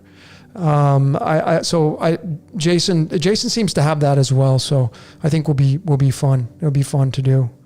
Yeah, for sure. You know, he brings in a dynamic that you and I don't have. So I kind of like that. That'll be really cool. Maybe we'll get a fourth person in. I don't know. Maybe somebody else. Who knows? Yeah, I'm totally down. I'm glad that me and you are still doing these more regularly. I know we're going to continue them. Yeah. I know that me and you have projects going on behind the scenes that we're working on. 2023 is going to be a sick year. It's going to be sick, folks. Hold on to your hats, man. It's going to be a good year. This year for me, I don't know about you thus far, but like it's crazy how many people have reached out to me to collaborate. Like this is the most, and the year just started. Yep, I agree. I've already had so much collaboration. So I think like this is really a year of unity and bringing people together and getting all of these perspectives to be shared. It's going to be sick. Yeah. Somebody has a question. Someone has the question. What about prepping for a colonoscopy? I don't know if you're actually asking that question, but I'll just give you a brief answer on that. Clean your freaking diet up. That's it. Clean your diet up. Instead of going and get diagnosis from the doctor, man, can you write out your food for the next 2 weeks and then take a look at it and then make it a decision. So start looking at your food. And there's only 2 ways to look at food, ladies and gentlemen. Either it's dead or it's alive. That's it. Simplify your life. Write out everything you eat for 14 days, everything you drink for 14 days, and then you go back after 14 days. It's either dead or alive food. And and then you add it all up and you count it all up. And if you have more dead than alive, then you're on the acid side, which means you're decaying quicker and your life is going to not go in the direction you want to go. So that's a really easy way to look at your life. And then if you're going to be faced with doing this, doing that, colonoscopy, whatever, you're prepping. Everybody should do this. Everybody should do this. What's your take on that, Jordan? Prepping for a colonoscopy. What would you say about that? Well, I'd probably do like a 2-day dry fast. But like honestly, it'd probably be better for you to not do any prep at all and just see what's about to come out of you. That's to be true, a motivator for what you're gonna change. But I think it's more important of what you do after the colonoscopy. Yeah. Or anything, any form of like that kind of stuff. Just change your way, change your way. Yeah, change your way is right. A few more here. Kelly's asking smoothie recipe. You got a smoothie recipe, Jordan? Like I actually, I'm not a big fan of drinking smoothie. Like I'll do like makeshift acai bowls, like that kind of, like I like to eat the smoothie, I guess you call it. But yeah, I'm actually not huge on them. I rather just eat fruit. Like I'd rather just eat watermelons, eat grapes. But I love smoothies. If I could go get good ones somewhere that's not adding in a bunch of added chemicals or any shit like that, like a place that really does them well, then I'm down for any type of them. Yeah. Well, I'm weary because sometimes, places are like, oh, it's a smoothie. And then they're adding in all this extra like, stuff. And I'm like, what the fuck? Yeah. Well, I think you should do them at home. I mean, I'm right now, big shout out to everybody going through the Green Box Detox. I created this recipe years and years ago, and it's included in the detox, and I'll share it with all of you right now. It's really easy and simple. If you have a blender at your house, a NutriBullet, Blendtec, whatever the hell you got, get yourself liquid juice, get your base, your foundation. Like just yesterday, I bought a whole bunch of beets, some lemon, some ginger, and some apple. And I juiced it all up into liquid form. And I got like maybe, I don't know, a third of a gallon. And then pretty much every day, I get out my blender. I have a regular blender. And in the blender, right now I'm doing celery, half a head of celery, 1 cucumber, a big, huge piece of ginger, some pineapple, a big slice of pineapple. And then I put a whole head of mint leaves in there, maybe with some cilantro as well. And then instead of using water, I pour the juice in there that I extracted. So now it's so flooded with micronutrients, and that's my meal. That's a matter of fact, before we did this podcast, that was my first meal of the day. I've only eaten once today. That was it. That's what I had. I had a whole blender, 48 ounces, and it fills me up. Wow. Yeah, and it just not a lot of digestion. But I'm not a big fan of beets. I don't like eating them solid, but I like drinking them because it helps the blood. Beets. Yeah, no, beet juice is so fire. It's the blood, baby. Yeah. No, beet juice is real good. That's really cool that you like juice it and then you turn it into a base for another Yeah. smoothie. Yeah, because that's mostly you'll smart. just use water. People use water, but I'm like, I'm gonna do. So I'll do green. I'll do reds. Luckily, I got a juicery right down the street here, and they do oh my god, they got some bomb stuff. But Yeah, one of my favorite, actually, if anyone wants to know, like if you want to do juicing, but like real cheap, is just make apples your base and then spend a little bit of money on turmeric root and ginger root. yeah, That's it. Just like an inch knob of either of those and then like 6 apples or whatever. yep, Fire. yep. Yeah, totally. But rarely do people get turmeric root in their life. And I know you're supposed to, it's fat soluble and black pepper and blah blah blah blah, but like that's not as important. Yeah, just get Really, the like turmeric. just get the getting it turmeric. in Yeah, you. Yeah. Just getting it in you as in fresh form is such a difference between powdered turmeric. Yeah, agreed. Just get the turmeric. I mean, I just buy the powder and I just take a huge scoop of it and put it in my mouth and chug it with water. It's pretty raw, but that's what I do. Dude. Yeah, I get a huge tablespoon of it. Badass. Yeah, it is. I know, but it's Damn. it's not that as I know. I'm pretty. But dude, I drink eggs. Like I don't. I'm not. I don't never ate them when I was a kid, but I just drink them because I know. For me, I just the protein for me and it's a perfect food. But anyways. All right. Well, I guess we can conclude this podcast number 10. I loved all the content. Thanks everybody for joining in. I know some of you probably were bummed that we didn't get to some of your comments and questions, but I appreciate each and every one of you for coming here and really joining in and listening to what we had to say. I hope you got something from this. Really, just one takeaway is all you needed for this presentation, this podcast. Let's talk. I guess let's talk. I'm just going to leave it. Let's talk. But the jalapenos say, let's talk spice. So that's what we did for sure. Any last things you want to say, Jordan, or? No, man, I appreciate us, getting to collaborate again on this long one and not having any like issues with scheduling or anything like that. So I appreciate you being flexible and being able to book this at this time. And I'm looking forward to seeing you soon. And I know that I'm going to have a new YouTube video out tomorrow. Later this week, Saturday, I'll be doing a live stream. So that's probably all my updates. Yeah. All right, cool. Oh, and then I guess me and you will both have a Super Bowl decode coming out I'm going to have mine in the first couple days of February.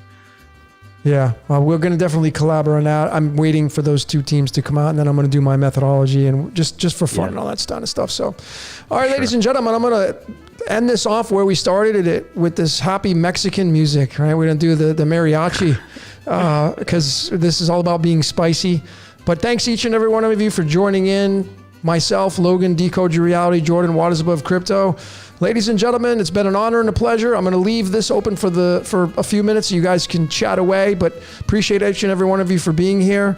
And don't forget to get over to Jordan's channel, subscribe, support his work because he does such a great job. Until next time, ladies and gentlemen, we will see you later.